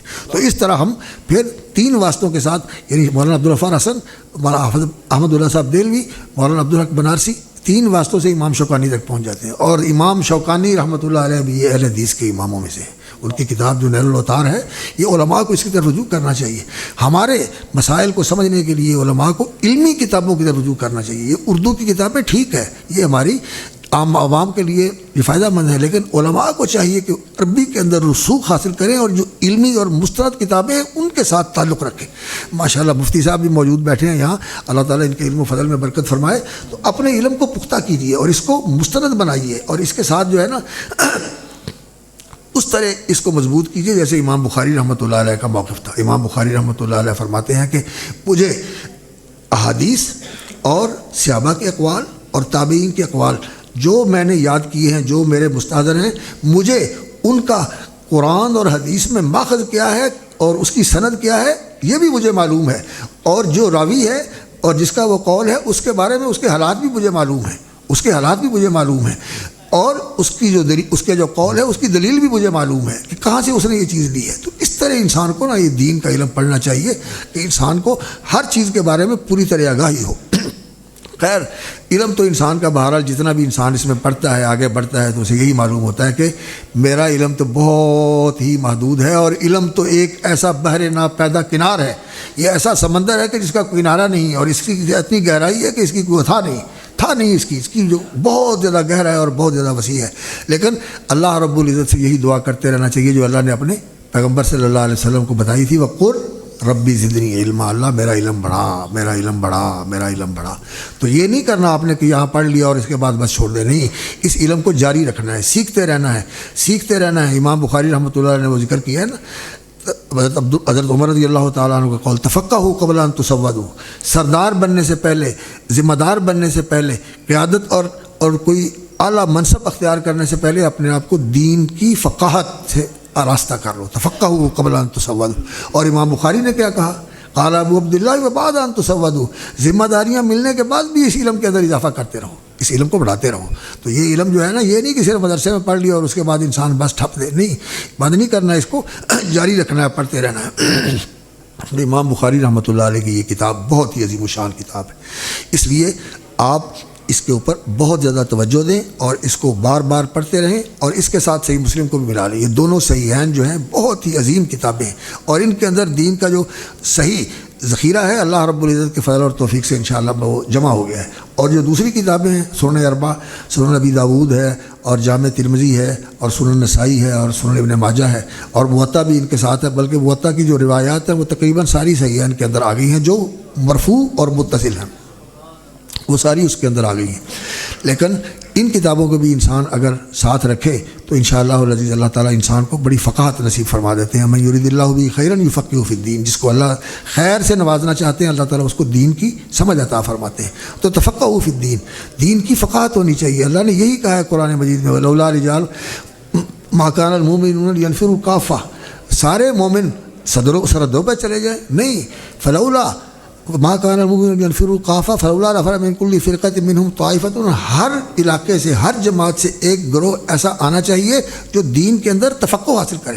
فلولا نفر من کل فرقۃ منہم طائفۃ لیتفقہوا فی الدین ولینذروا قومہم اذا رجعوا الیہم لعلہم یحذرون، اور پھر اپنے اپنے علاقے میں دین کا کام کرنا چاہیے اور دین کی اشاعت کرنی چاہیے۔ جو پڑھا ہے اس کو پڑھانا چاہیے، جو سیکھا ہے اس کو سکھانا چاہیے، اور جو آیا ہے اس کو آگے پہنچانا چاہیے۔ تو یہ اللہ رب العزت نے اس کی ہمیں ترغیب دلائی ہے، بلکہ اس کو ضروری قرار دیا ہے، اور یہ بہت بڑا خیر کا کام ہے کہ اللہ تعالیٰ انسان کو دین کی فقہ عطا فرما دے۔ حضرت عبداللہ ابن عباس رضی اللہ تعالیٰ عنہ کو جو نبی صلی اللہ علیہ وسلم نے دعا دی تھی، جب انہوں نے آپ صلی اللہ علیہ وسلم کی خدمت کی، آپ کے لیے پانی رکھا، آپ کے لیے مسواک رکھی، اور آپ صلی اللہ علیہ وسلم کے سارا کچھ تیار کیا، اپنی خالہ میمونہ کے گھر میں وہ ٹھہرے تھے نبی صلی اللہ علیہ وسلم کی رات دیکھنے کے لیے کہ آپ صلی اللہ علیہ وسلم رات کیسے گزارتے ہیں۔ تو پھر حضرت میمونہ نے بتایا کہ یہ سارا کچھ عبداللہ بن عباس نے آپ کے لیے کیا۔ تو رسول اکرم صلی اللہ علیہ وسلم نے پھر ان کو دعا دی، اللہم فقہہ فی الدین، اللہ اس کو دین کی فقہ عطا فرما۔ اور وہ پھر آپ صلی اللہ علیہ وسلم کی یہ دعا کا نتیجہ تھا کہ وہ حبر الامہ، ترجمان القرآن، اللہ نے ان کو مسلمانوں کی جماعت کا، مسلمانوں کی امت کا حبر یعنی سب سے بڑا عالم بنا دیا۔ اللہ تعالیٰ نے ان کو بہت زیادہ وسیع علم عطا فرمایا تھا، اور قرآن کے وہ ترجمان تھے، قرآن کے وہ ترجمان تھے، اور قرآن مجید کی تفسیر کے اندر سب سے زیادہ جو مہارت ہے اور جو ان کے اقوال ہم تک پہنچے وہ حضرت عبداللہ ابن عباس رضی اللہ تعالیٰ عنہ۔ تو امام بخاری رحمۃ اللہ علیہ کا جو طریقہ ہے وہ یہ ہے کہ امام بخاری رحمۃ اللہ علیہ نے ان ساری چیزوں کو جمع کیا ہے۔ تو امام بخاری رحمۃ اللہ علیہ وہ اپنے وقت کے بہت بڑے محدث بھی تھے اور بہت بڑے فقیہ بھی تھے۔ ان کے استاد قتیبہ بن سعید کہتے ہیں کہ میرے پاس بڑے بڑے فقہا بھی آئے، بڑے بڑے زہاد بھی آئے، محدثین بھی آئے، اور میں نے ان کو پڑھایا اور ان سے ملاقات کی، لیکن اپنی زندگی کے اندر میں نے بخاری جیسا کوئی نہیں دیکھا، بخاری جیسا میں نے کوئی نہیں دیکھا۔ اور بخاری رحمۃ اللہ علیہ اپنے استاد علی بن مدینی کے بارے میں بتاتے ہیں کہ میں جہاں بھی گیا تو میں نے اپنے آپ کو سمجھا کہ میرے پاس الحمدللہ اللہ کا دیا ہوا علم ہے، لیکن امام علی بن مدینی کے پاس میں گیا، علی بن عبداللہ المدینی، ان کے پاس میں گیا تو وہاں جا کر میں نے اپنے آپ کو کمتر سمجھا کہ واقعی یہ استاد ہیں، بڑے عالی مرتبہ ہیں، اور میں ان کے سامنے تلمیذ ہوں، شاگرد ہوں، اور میں اپنے آپ کو ان کے سامنے کمتر سمجھتا تھا۔ تو لوگوں نے یہی بات امام علی بن مدینی کو بھی ذکر کر دی، ان کے سامنے بھی اس کا اظہار کر دیا کہ علی بن مدینی کو کہا کہ آپ کا شاگرد آپ کے بارے میں یہ کہتا ہے کہ میں آپ کو بڑا سمجھتا ہوں، اور میں اپنے آپ کو ان کے مقابلے میں بہت اپنے آپ کو میں نے نیچا محسوس کیا۔ کہتے ہیں چھوڑو اس کی بات کو، اس نے اپنی زندگی میں اپنے جیسا نہیں دیکھا، بے مثال آدمی ہے۔ اتنے بڑے استاد جن کی استاذیت کو امام بخاری تسلیم کرتے ہیں، وہ بھی کہتے ہیں کہ یہ امام بخاری جو ہے اپنے وقت کا بہت بڑا آدمی ہے، محدث ہے، بہت بڑا فقیہ ہے اور بہت بڑا محدث علل کا امام ہے۔ اللہ اکبر۔ تو امام بخاری رحمۃ اللہ علیہ کی یہ جو کتاب ہے اس کی بنیاد ہوتی ہے بدء الوحی سے، اس کی بنیاد ہوتی ہے، آغاز ہوتا ہے اس کا بدء الوحی سے، کہ دین کی بنیاد وحی ہے، دین کی بنیاد وحی ہے۔ اور پھر ان لوگوں نے جنہوں نے نبی صلی اللہ علیہ وسلم سے براہ راست قرآن بھی سیکھا اور حدیث بھی سیکھی، حدیث بھی سیکھی، اس پر جو عمل کیا، یہ بھی اللہ رب العزت نے ہمارے لیے نمونہ بنایا ہوا ہے کہ آج ہم اپنے پرانے فہم کے ساتھ قرآن مجید کو سمجھیں. جس طرح کہ آج کل کئی لوگ جو ہیں اپنے آپ کو اہل قرآن کہتے ہیں اور قرآن کے معنی اور مطالب کے اندر وہ سمجھتے ہیں کہ جی ہمیں آزادی حاصل ہے کہ ہم قرآن جو ہمیں خطاب کرتا ہے ہم اس کو سمجھیں اور اس کے لیے لغت کی ضرورت ہے. نہیں، اس کے لیے حدیث کی بھی ضرورت ہے، اس کے لیے صحابہ کے فہم کی بھی ضرورت ہے، اس کے لیے امت کے تعامل کی بھی ضرورت ہے، فقہائے محدثین کی ضرورت ہے اور فقہائے مجتہدین کے فتاویٰ کو بھی دیکھنے کی ضرورت ہے. ایسے قرآن نہیں سمجھ آئے گا. اور اسی طرح دین کے اندر جو اس زمانے کا عمل ہے یہ ہمارے لیے معتبر ہے، ہمیں اپنے عمل کو اس کے مطابق بنانا چاہیے، کیونکہ رسول اکرم صلی اللہ علیہ وسلم نے فرمایا ہے میری امت کے اندر اختلاف ہوگا، فرقے بنیں گے، اور کئی فرقے جو ہیں وہ ایسے ہوں گے کہ جو راہ راست سے ہٹے ہوئے ہوں گے. 72 فرقے راہ راست سے ہٹے ہوں گے جن کو اللہ معاف فرمائے. حضرت معاویہ رضی اللہ تعالیٰ عنہ کی حدیث ہے کہ ان کو جہنم کے اندر جانا پڑے گا. ایک فرقہ ہے جو ناجی ہے جس کو اللہ رب العزت بالکل براہ راست جنت کے اندر بھیج دیں گے. تو لوگوں نے پوچھا یا رسول اللہ وہ کون سا فرقہ ہے؟ فرمایا وہی الجماعہ، یہ وہ جماعت ہے. تو پھر صحابہ نے پوچھا من الجماعہ، جماعت کون سی ہے؟ جامع ترمذی کی روایت نے فرمایا ما انا علیہ واصحابی، جماعت وہ ہے جو اس طریقے پر ہو جس پہ میں اور میرے صحابہ ہیں، یہ ہے جماعت. اور اہل حدیث کی دعوت بھی یہی ہے کہ ہمیں آج اس دور کے اندر وہ طریقہ اختیار کرنا چاہیے جو اللہ کے رسول کا طریقہ ہے اور اللہ کے رسول کے صحابہ کا طریقہ ہے. جیسے رسول اکرم صلی اللہ علیہ وسلم کی پیروی صحابہ نے کی ہے، ہمیں رسول اکرم صلی اللہ علیہ وسلم کی پیروی ایسے ہی کرنی چاہیے، ایسے ہی آپ صلی اللہ علیہ وسلم کی پیروی کرنی چاہیے. جو دیکھا اس کو اپنا لیا، جو سنا اس کو مان لیا، اور جو چیز دیکھ لی رسول اکرم صلی اللہ علیہ وسلم کی اس کو سینے سے لگا لیا. ایک صحابی تھے رسول اکرم صلی اللہ علیہ وسلم کے، وہ آئے آپ صلی اللہ علیہ وسلم کے ساتھ ملاقات کی. تو اس وقت رسول اکرم صلی اللہ علیہ وسلم کے یہ بٹن ہوتے ہیں نا چاک گلے کے، یہ کھلے ہوئے تھے. تو انہوں نے یہ آپ صلی اللہ علیہ وسلم کا لباس یہ دیکھا، انہوں نے بھی اپنے بٹن کھول لیے اور پھر اسے پوچھا گیا کہ آپ بٹن کیوں کھولتے ہیں؟ کہنے لگے کہ میں نے اللہ کے رسول کو ایسے ہی دیکھا تھا، میں نے ان کو ایسے ہی دیکھا. یعنی جو چیز رسول اکرم صلی اللہ علیہ وسلم کا عمل دیکھا اس کو فوراً اپنا لیا. ہاں، جس چیز کے لیے رسول اکرم صلی اللہ علیہ وسلم نے یہ فرمایا کہ یہ میری خاصیت ہے، یہ میرے لیے خاص ہے، قرآن میں بھی بعض چیزیں ہیں. اور اسی طرح بعض اعمال رسول اکرم صلی اللہ علیہ وسلم اختیار کرتے تھے، لیکن صحابہ نے بھی اس طرح کرنا چاہا تو آپ نے فرمایا کہ ایسا نہیں تم کر سکتے. جیسے روزے کا وصال ہے، آپ صلی اللہ علیہ وسلم 2-3 دن تک کھائے بغیر روزہ رکھ لیتے تھے. صحابہ نے بھی کام بھی ایسا کرتے ہیں. فرمایا تم نہیں ایسا کر سکتے، میرا رب مجھے کھلاتا ہے پلاتا ہے، اور یہ ظاہری غذا کے بغیر بھی اللہ رب العزت مجھے میری توانائی باہر رکھتا ہے اور میں روزہ رکھ سکتا ہوں، لیکن تم نہیں ایسا کر سکتے. تو یہ چیزیں جو خواص ہیں خصائص ہیں رسول اکرم صلی اللہ علیہ وسلم کے، یہ تو الگ ہیں، لیکن باقی ساری زندگی رسول اکرم صلی اللہ علیہ وسلم کی ایسی ہے کہ ہمیں اس کو اپنا نمونہ بنانا چاہیے، اس کے اوپر چلنا چاہیے. اور اہل حدیث اس دور میں ایسے ہیں الحمدللہ. اگر صحیح معنوں میں اہل حدیث ہو، صحیح معنوں میں اہل حدیث کون ہوتا ہے؟ جس کا عقیدہ بھی وہی ہو جو رسول اکرم صلی اللہ علیہ وسلم نے بتایا ہے اور قرآن مجید میں اللہ رب العزت نے اس کا ذکر فرمایا ہے. اور صحابہ کا وہ عقیدہ تھا، عقیدہ صحابہ کا، رسول اکرم صلی اللہ علیہ وسلم کا، اور جو آپ نے بتایا اور سکھایا اور جو ان کا عقیدہ تھا، عقیدہ وہ ہونا چاہیے توحید والا، شرک کا کوئی شائبہ نہیں. اور جو کچھ اللہ رب العزت کی اسماء حسنہ ہیں، اللہ کی صفات علیٰ ہیں اور اللہ رب العزت کے افعال ہیں، ان کو اسی طرح سمجھنا جیسے صحابہ نے سمجھا تھا، جیسے صحابہ نے سمجھا. یہ ہمارا عقیدہ ہے. اور جن لوگوں نے عقیدے کے اندر تعویل کر کے اور تحریف کر کے اپنے خیال میں اللہ رب العزت کی تنزیہ کے لیے انہوں نے ایسا کہا کہ اللہ رب العزت کے لیے کوئی مکان نہیں ہے، اللہ رب العزت کے لیے کوئی جہت نہیں ہے، اللہ رب العزت کے لیے جو صفات ہیں محبت کی صفت ہے، اسی طرح اللہ رب العزت کی رحمت کی صفت ہے، اسی طرح اللہ رب العزت کی اور صفات ہیں، ان کی تعویل کر کے ان کے اور معنی بنا دیے. یہ غلط بات ہے، یہ صحیح نہیں ہے. طریقہ وہی ہے، صحیح عقیدہ وہی ہے جو صحابہ کا عقیدہ تھا. ایک صحابی کو نبی صلی اللہ علیہ وسلم نے فرمایا تھا کہ اللہ تعالیٰ اپنے بندے سے خوش ہو کر مسکراتا ہے، اللہ تعالیٰ مسکراتا ہے. تو صحابی کہنے لگا جو مسکرانے والا مہربان میرا رب ہے نا، پھر مجھے اسے رحمت کی امید ہے، مجھے اس سے رحمت کی امید ہے کہ وہ میرے اوپر رحمت فرمائے گا. جو بندے کو دیکھ کے مسکراتا ہے، رسول اکرم صلی اللہ علیہ وسلم نے فرمایا نا جب بندہ مسجد میں نماز پڑھنے کے لیے آتا ہے تو اللہ تعالیٰ یتبشبش الیہ، اللہ رب العزت اس کے لیے خوش ہو کے اس کو دیکھتے ہیں کہ میرا بندہ میری بارگاہ میں سجدہ نیاز پیش کرنے کے لیے آ رہا ہے. تو اس لیے انسان کو یہ سعادت سمجھنی چاہیے کہ اللہ رب العزت کے ساتھ انسان کی ملاقات ہوتی ہے، اور اس کے لیے انسان تیار ہو کے آئے، پوری طرح ذہنی طور پر تیار ہو کے آئے، اور پوری توجہ کے ساتھ جب آ کے نماز پڑھے تو پھر اللہ کے ساتھ رابطہ اور باقی ساری چیزوں سے انسان تعلق توڑ لے. لا تلتفتوا رسول اکرم صلی اللہ علیہ وسلم نے فرمایا کہ نماز کے اندر التفات نہیں ہونا چاہیے، یعنی اللہ سے دھیان ہٹا کر کسی اور چیز کی طرف نہیں کرنا چاہیے، اور خاص طور پر اہل علم کو اس کے بہت توجہ دینی چاہیے کہ ہمارا اللہ رب العزت کے ساتھ جو تعلق ہے استحضار کا اور استشعار کا، کہ ہر وقت حضور قلب ہو اور ہر وقت یہ ہمارا شعور بیدار ہو، یہ اہل علم کے لیے تو بہت ہی ضروری ہے کہ اس کے اوپر توجہ دی جائے اور اس چیز کو اپنی زندگی کا معمول بنایا جائے۔ حضرت حافظ صاحب گوندلوی رحمۃ اللہ علیہ جب امام عبدالجبار غزنوی رحمۃ اللہ علیہ کے پاس علم پڑھنے کے لیے گئے، اللہ اکبر، تو وہ کہتے ہیں کہ میں نے امام عبدالجبار غزنوی رحمۃ اللہ علیہ کے پاس جو وقت گزارا تو ان کے جو روحانی اثرات تھے اور ان کی جو للہیت تھی اور ان کے اندر جو دین کی اللہ رب العزت نے ایسی بصیرت رکھی ہوئی تھی، تو اس کو میں نے دیکھا اور میں نے محسوس کیا اور میں نے اس کو جذب کیا، اور میں حیران تھا کہ یہ لوگ جو اتنے عرصے سے یہاں رہ رہے ہیں ان کے دل پھٹ کیوں نہیں جاتے؟ ایسی تاثیر سی ان کی مجلس کے اندر، ایسی ان کی مجلس تھی۔ تو یہ چیزیں ہمیں اپنے اندر پیدا کرنی چاہیے۔ یہ علم کا نور ہے، یہ علم کی روح ہے، یہ علم کی حقیقت ہے کہ انسان کا دل جو ہے اللہ کی محبت سے، اللہ کی عظمت سے، اللہ کی بڑائی سے، اللہ تعالیٰ کے اللہ اکبر جلال اور جبروت سے انسان کا دل معمور ہو، اور اس کے احسانات اور اس کے انعامات کہ اللہ نے ہمیں اس راستے کے لیے چن لیا، دین کے لیے چن لیا، دین کے علم کے لیے چن لیا، نبی کا وارث بنا دیا، نبی کے ممبر پہ بٹھا دیا، نبی کی مسند پہ بٹھا دیا، نبی کے مصلی پہ کھڑا کر دیا۔ اس سے بڑا اعزاز ہمارے لیے کیا ہو سکتا ہے؟ اس لیے ہمارے دل میں کبھی یہ کام آنا چاہیے، نہ والدین کو سوچنا چاہیے، نہ آپ کو سوچنا چاہیے کہ ہم کیا کریں گے۔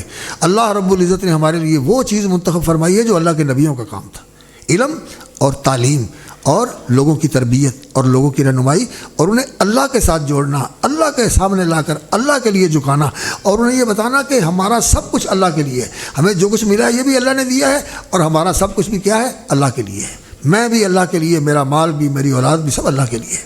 اللہ اکبر۔ تو یہ چیز جو ہمیں اپنے اندر پیدا کرنی چاہیے۔ اور امام بخاری رحمۃ اللہ علیہ کی زندگی ایسی تھی، بڑی ہی عبادت والی، زہد والی، قناعت والی زندگی تھی، کہ حالانکہ ان کے پاس پیسے تھے، ان کا کاروبار تھا اور مضاربت پہ انہوں نے پیسے لگائے ہوئے تھے، لیکن خود جو ہے کچھ بادام کھا لیے، کچھ پانی کے ساتھ روٹی کھا لی، کچھ تیل کے ساتھ روٹی کھا لی، کوئی زیادہ تکلف نہیں کرتے تھے، اور طلباء کے اوپر خرچ کرتے تھے، طلباء کے اوپر خرچ کرتے، اور علم کی بڑی تکریم کرتے تھے، علم کی انہوں نے توہین نہیں ہونے دی۔ جب اس کے علاقے کے امیر نے کہا کہ میرے گھر میں آ کے پڑھاؤ، کہنے لگے نہیں، میرے پاس آئے جس نے پڑھنا ہے، میں نے نہیں وہاں جا کے پڑھانا۔ تو آج جو ہے نا ہم اس کی توقیر نہیں کرتے، علم کی توقیر جو ہے یہ ہمارا فرض ہے کہ ہم کریں اور لوگوں کو بتائیں کہ علم کی توقیر کیا ہوتی ہے۔ اور رسول اکرم صلی اللہ علیہ وسلم نے فرمایا لیس منا من لم یعرف لعالمنا، جو ہمارے عالم کا حق نہیں پہچانتا اس کا ہمارے ساتھ کیا واسطہ۔ جو قرآن پڑھنے والے ہیں، حفظ کرنے والے ہیں، دین پڑھنے والے ہیں، پڑھانے والے ہیں، ان کا حق ہے ہمارے اوپر کہ ان کا ہم احترام کریں، ان کی توقیر کریں اور ان کو مقدم رکھیں اپنی زندگی کے اندر کہ یہ ہماری رہنمائی کرنے والے ہیں، ہمارے پیشوا ہیں، یہ ہمارے رہنما ہیں۔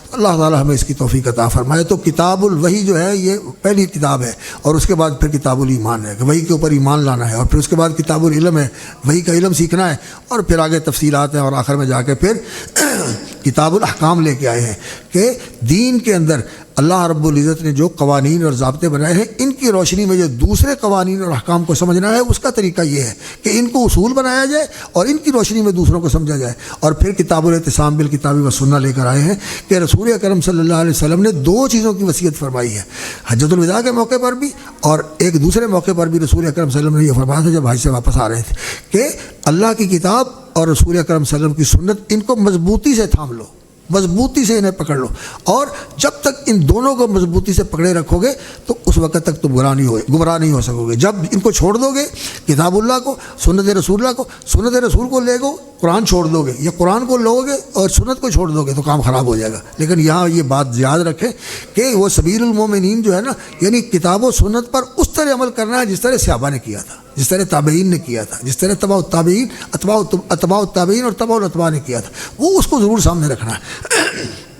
بعض ایسی چیزیں سامنے آتی ہیں، یہ نوا موز جو طلباء ہیں کہ وہ عجیب و غریب باتیں کرتے ہیں، اس کی وجہ یہی ہوتی ہے کہ ان کا پھر علم کے اندر جو ہے نا وہ منہج صحیح نہیں ہے، انہوں نے اس چیز کو پوری طرح سمجھا نہیں ہوتا۔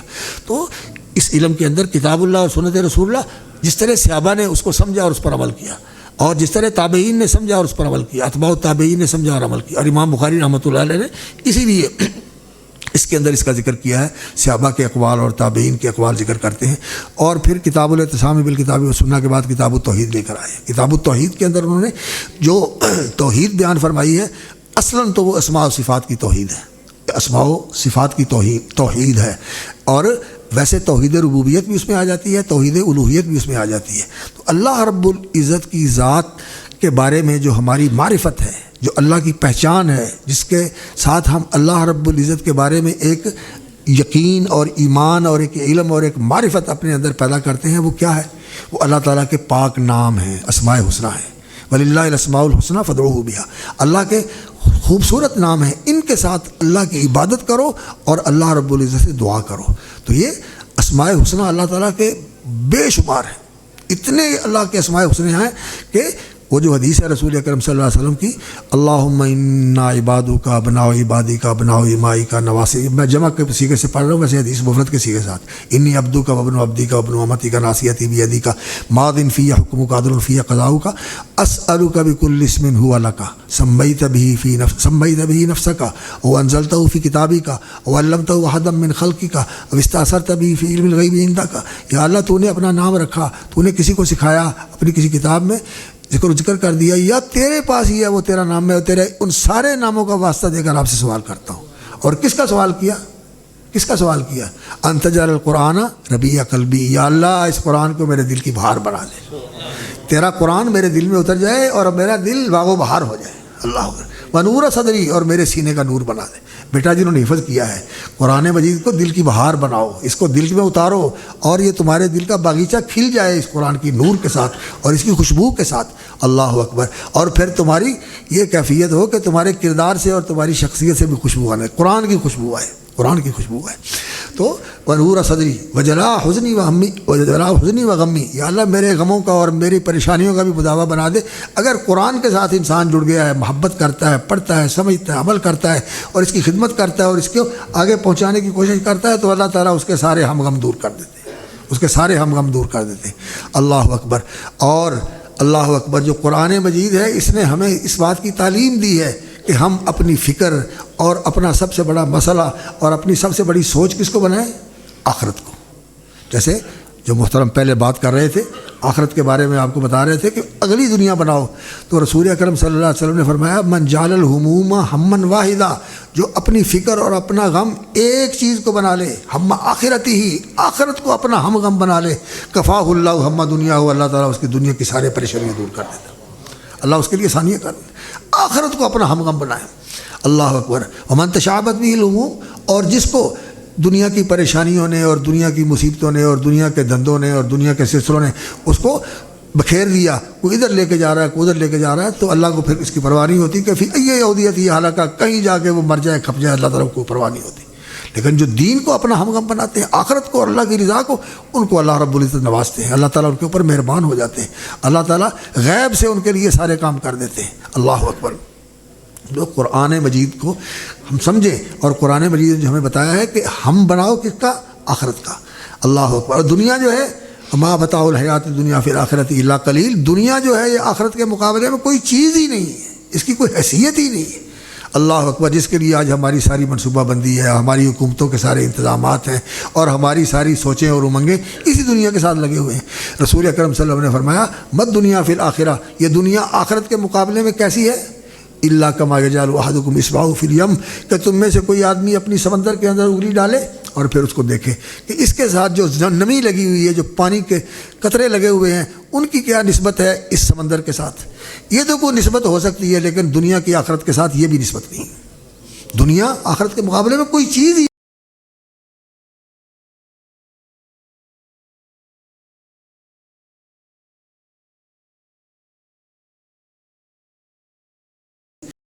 بتاؤ الغرور, یہ دھوکے کا سامان ہے. انسان سمجھتا ہے میرا گھر, میرا جائیداد میری, پیسہ میرا, یہ میرا, اولاد میری, لیکن وقت آتا ہے کہ انسان چلا جاتا ہے اور سب کوئی بھول جاتے ہیں. گھر پہ نام جو نیم پلیٹ ہے وہ بھی اتار لی جاتی ہے, اس کے مالکوں کی بھی, اور دوسری رسیاں بن جاتی ہیں, ان کے نام چڑھ جاتی ہیں چیزیں, اور ایک دو نسلیں یاد رکھتی ہیں, اور باقی پردادے سے اوپر میرا خیال ہے کسی کو یاد بھی نہیں ہوتا کہ میرا اوپر کون تھا. اس لیے دین جو ہے وہ ہمیں یہ بتاتا ہے کہ آخرت کو اپنی فکر بناؤ، اور اس کے لیے پھر کیا کرنا ہے؟ اللہ اکبر، آخرت کے لیے پھر کوشش کرے، ومن اراد الآخرۃ وسعى لها سعيها، اور جو آخرت کا طلبگار ہے، جو آخرت کو کامیابی کے ساتھ حاصل کرنا چاہتا ہے، وسعى لها سعيها، اور اس کے لیے ویسی کوشش کرے جیسی وہ جگہ ہے، عالی شان جگہ ہے، عالی شان جگہ ہے، بہت اعلیٰ اور عرفہ ہے، دنیا میں انسان نہ اس جیسی کی بنا سکتا ہے، بنانا تو کجا رہا، وہاں کے جیسی چیز انسان سوچ بھی نہیں سکتا، اور کبھی کسی کے دل میں بھی نہیں آئی۔ ہم فقیر لوگ ہیں، ہمارے دل میں کیا نا، دنیا کا بڑے سے بڑا بادشاہ، دنیا کا بڑے سے بڑا سرمایہ دار، دنیا سے بڑے سے بڑا جاگیردار، وہ بھی نہیں سوچ سکتا کہ اللہ رب العزت نے وہاں کیا پیدا کیا ہوا ہے۔ لکم فیہا ما تشتہی انفسکم ولکم فیہا ما تدعون نزلا من غفور رحیم، اور نبی صلی اللہ علیہ وسلم نے فرمایا اللہ تعالیٰ نے ایسی جنت بنائی ہوئی ہے، اللہ اکبر، نہ کسی نے سنی، نہ کسی نے دیکھی، اور نہ کسی نے اس کے ذہن میں آئی، لا اذن سمعت ولا عین رأت ولا خطر علی قلب بشر، کسی انسان کے دل میں بھی نہیں آیا، اس کی سوچ میں بھی نہیں آیا، کسی آنکھ نے دیکھا نہیں، کسی کان نے سنا نہیں، اللہ نے اپنے بندوں کے لیے وہ کچھ بنا رکھا ہے، اللہ اکبر۔ تو یہ آخرت جو ہے ہمیں اپنے بنانے کی فکر کرنی چاہیے، اور اس کا راستہ یہ علم ہے، اس کا راستہ یہ علم ہے۔ تو امام بخاری رحمۃ اللہ نے جو توحید بیان فرمائی ہے، توحید اسماء و صفات بھی ہے، جس سے اللہ کی معرفت حاصل ہوتی ہے، جس سے اللہ کے ساتھ انسان کا تعلق بنتا ہے، جس سے انسان کے دل میں اللہ رب العزت کی عظمت اور اس کا جلال اور اس کی رحمت آتی ہے، یہ اسماء حسنہ ہے۔ اور پھر توحید ربوبیت کیا ہے؟ اللہ رب العزت سارے جہان کا خالق اور مالک اور فرما روا ہے، یہ تو مشرک بھی مانتے تھے، لیکن آج انسانوں کا یہ حال ہے کہ یہ توحید ربوبیت، مسلمان ایسے ہیں جو اللہ رب العزت کو رب بھی نہیں مانتے، کافر مانتے تھے لیکن آج کے لوگ نہیں مانتے، وہ کہتے ہیں ہماری رزق فلاں دیتا ہے، ہر جگہ کے اوپر قبریں بنائی ہوئی ہیں کہ یہ ہمارا روزی رساں ہے، اور یہاں اس کی چلتی ہے، یہ اس کی نگری ہے، یہ اس کا سلسلہ ہے، یہاں سے یہ ملتا ہے، قسمت یہ بناتا ہے، اولاد یہ دیتا ہے، فلاں یہ کرتا ہے، اور مصیبتوں سے یہ بچاتا ہے، یہ ساری باتیں غلط ہیں۔ رب اللہ ہے، ذالکم اللہ ربکم لا الہ الا هو فانا تؤفکون، اور جو اللہ کی ربوبیت ہے یہ اللہ کی الوہیت کی متضمن ہے، اس کے اندر اللہ کی الوہیت بھی آتی ہے۔ اللہ تعالیٰ نے قرآن مجید میں متعدد مقامات پر یہ فرمایا، اپنی ربوبیت کے اعمال اور افعال ذکر فرمایا کہ یہ رب ہے، یہ رب ہے، یہ رب ہے، پھر آخر میں کہا ذالکم اللہ ربکم، یہ ہے تمہارا رب، لا الہ الا ہو، اس کے سوا کوئی الہ نہیں، فانا تؤفکون، اور تمہاری عقل کہاں کھو جاتی ہے کہ تم اس کو چھوڑ کر قبروں کی طرف چلے جاتے ہو، تم اس کو چھوڑ کر دنیا کے وسائل کی طرف چلے جاتے ہو، دنیا کے جو ذریعے ہیں ان کی طرف چلے جاتے ہو۔ نہیں، اللہ رب العزت ہے جس کے ہاتھ میں تمہارا رزق ہے، رزق تمہارا کہاں ہے؟ وفی السماء رزقکم، رزق اوپر ہے، ان اللہ هو الرزاق، اللہ دینے والا ہے، وہ جو دے گا وہی ملے گا، اور جو اس نے تمہارے لیے نہیں لکھا ساری دنیا دور لگا لے وہ تمہیں نہیں مل سکتا، تمہارے منہ میں نہیں جا سکتا۔ اور رسول اکرم صلی اللہ علیہ وسلم نے فرمایا کہ جبریل امین نے آ کے میرے دل میں یہ بات اتاری، ان روح القدس نفث فی روحی، روح القدس فرشتے نے آ کر میرے دل میں یہ بات ڈالی، کیا؟ اللہ اکبر، احبب من شئت، جس سے چاہو پیار کر لو، ایک دن جدائی ہونے والی ہے، واہ اللہ اکبر، اعمل ما شئت، جو چاہو عمل کرو، فإنک مجزی بہ، اس کے مطابق بدلہ ملے گا، اچھا کرو گے اچھا بدلہ ملے گا، برا کرو گے برا بدلہ ملے گا۔ اور یہ جان لو، وعلم ان بشرا لا یموت حتی تستکمل رزقہ، کوئی بندہ اس وقت تک فوت نہیں ہوگا جب تک اپنا مقدر کا لکھا ہوا رزق پورا کھا نہیں لیتا، لے نہیں لیتا۔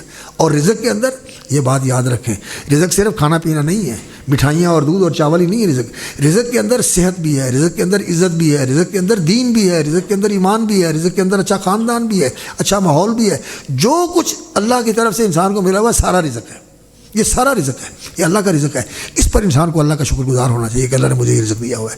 تو توحید ربوبیت اور توحید الوہیت، یہ ربوبیت کے اندر الوہیت آ جاتی ہے، اور الوہیت جو ہے یہ پھر جو اسماء و صفات ہیں اللہ تعالیٰ کی معرفت کے، پھر انسان اس کو اپنا الہ بناتا ہے، اور الہ کا معنی پھر یہ ہوتا ہے کہ مطلوب و مقصود اللہ رب العزت کی ذات ہے، اللہ کی ذات مطلوب و مقصود ہے، بس وہ راضی ہو جائے، اور اس کے ساتھ جو محبت کا تعلق ہے ایسا ہو کہ اس مقام پر کوئی بھی نہیں ہے، والذین آمنوا اشد حبا للہ، اہل ایمان سب سے بڑھ کر اللہ سے محبت کرنے والے ہیں۔ اسی لیے رسول اکرم صلی اللہ علیہ وسلم نے اپنی زندگی کے آخری دنوں کے اندر کیا کیا تھا؟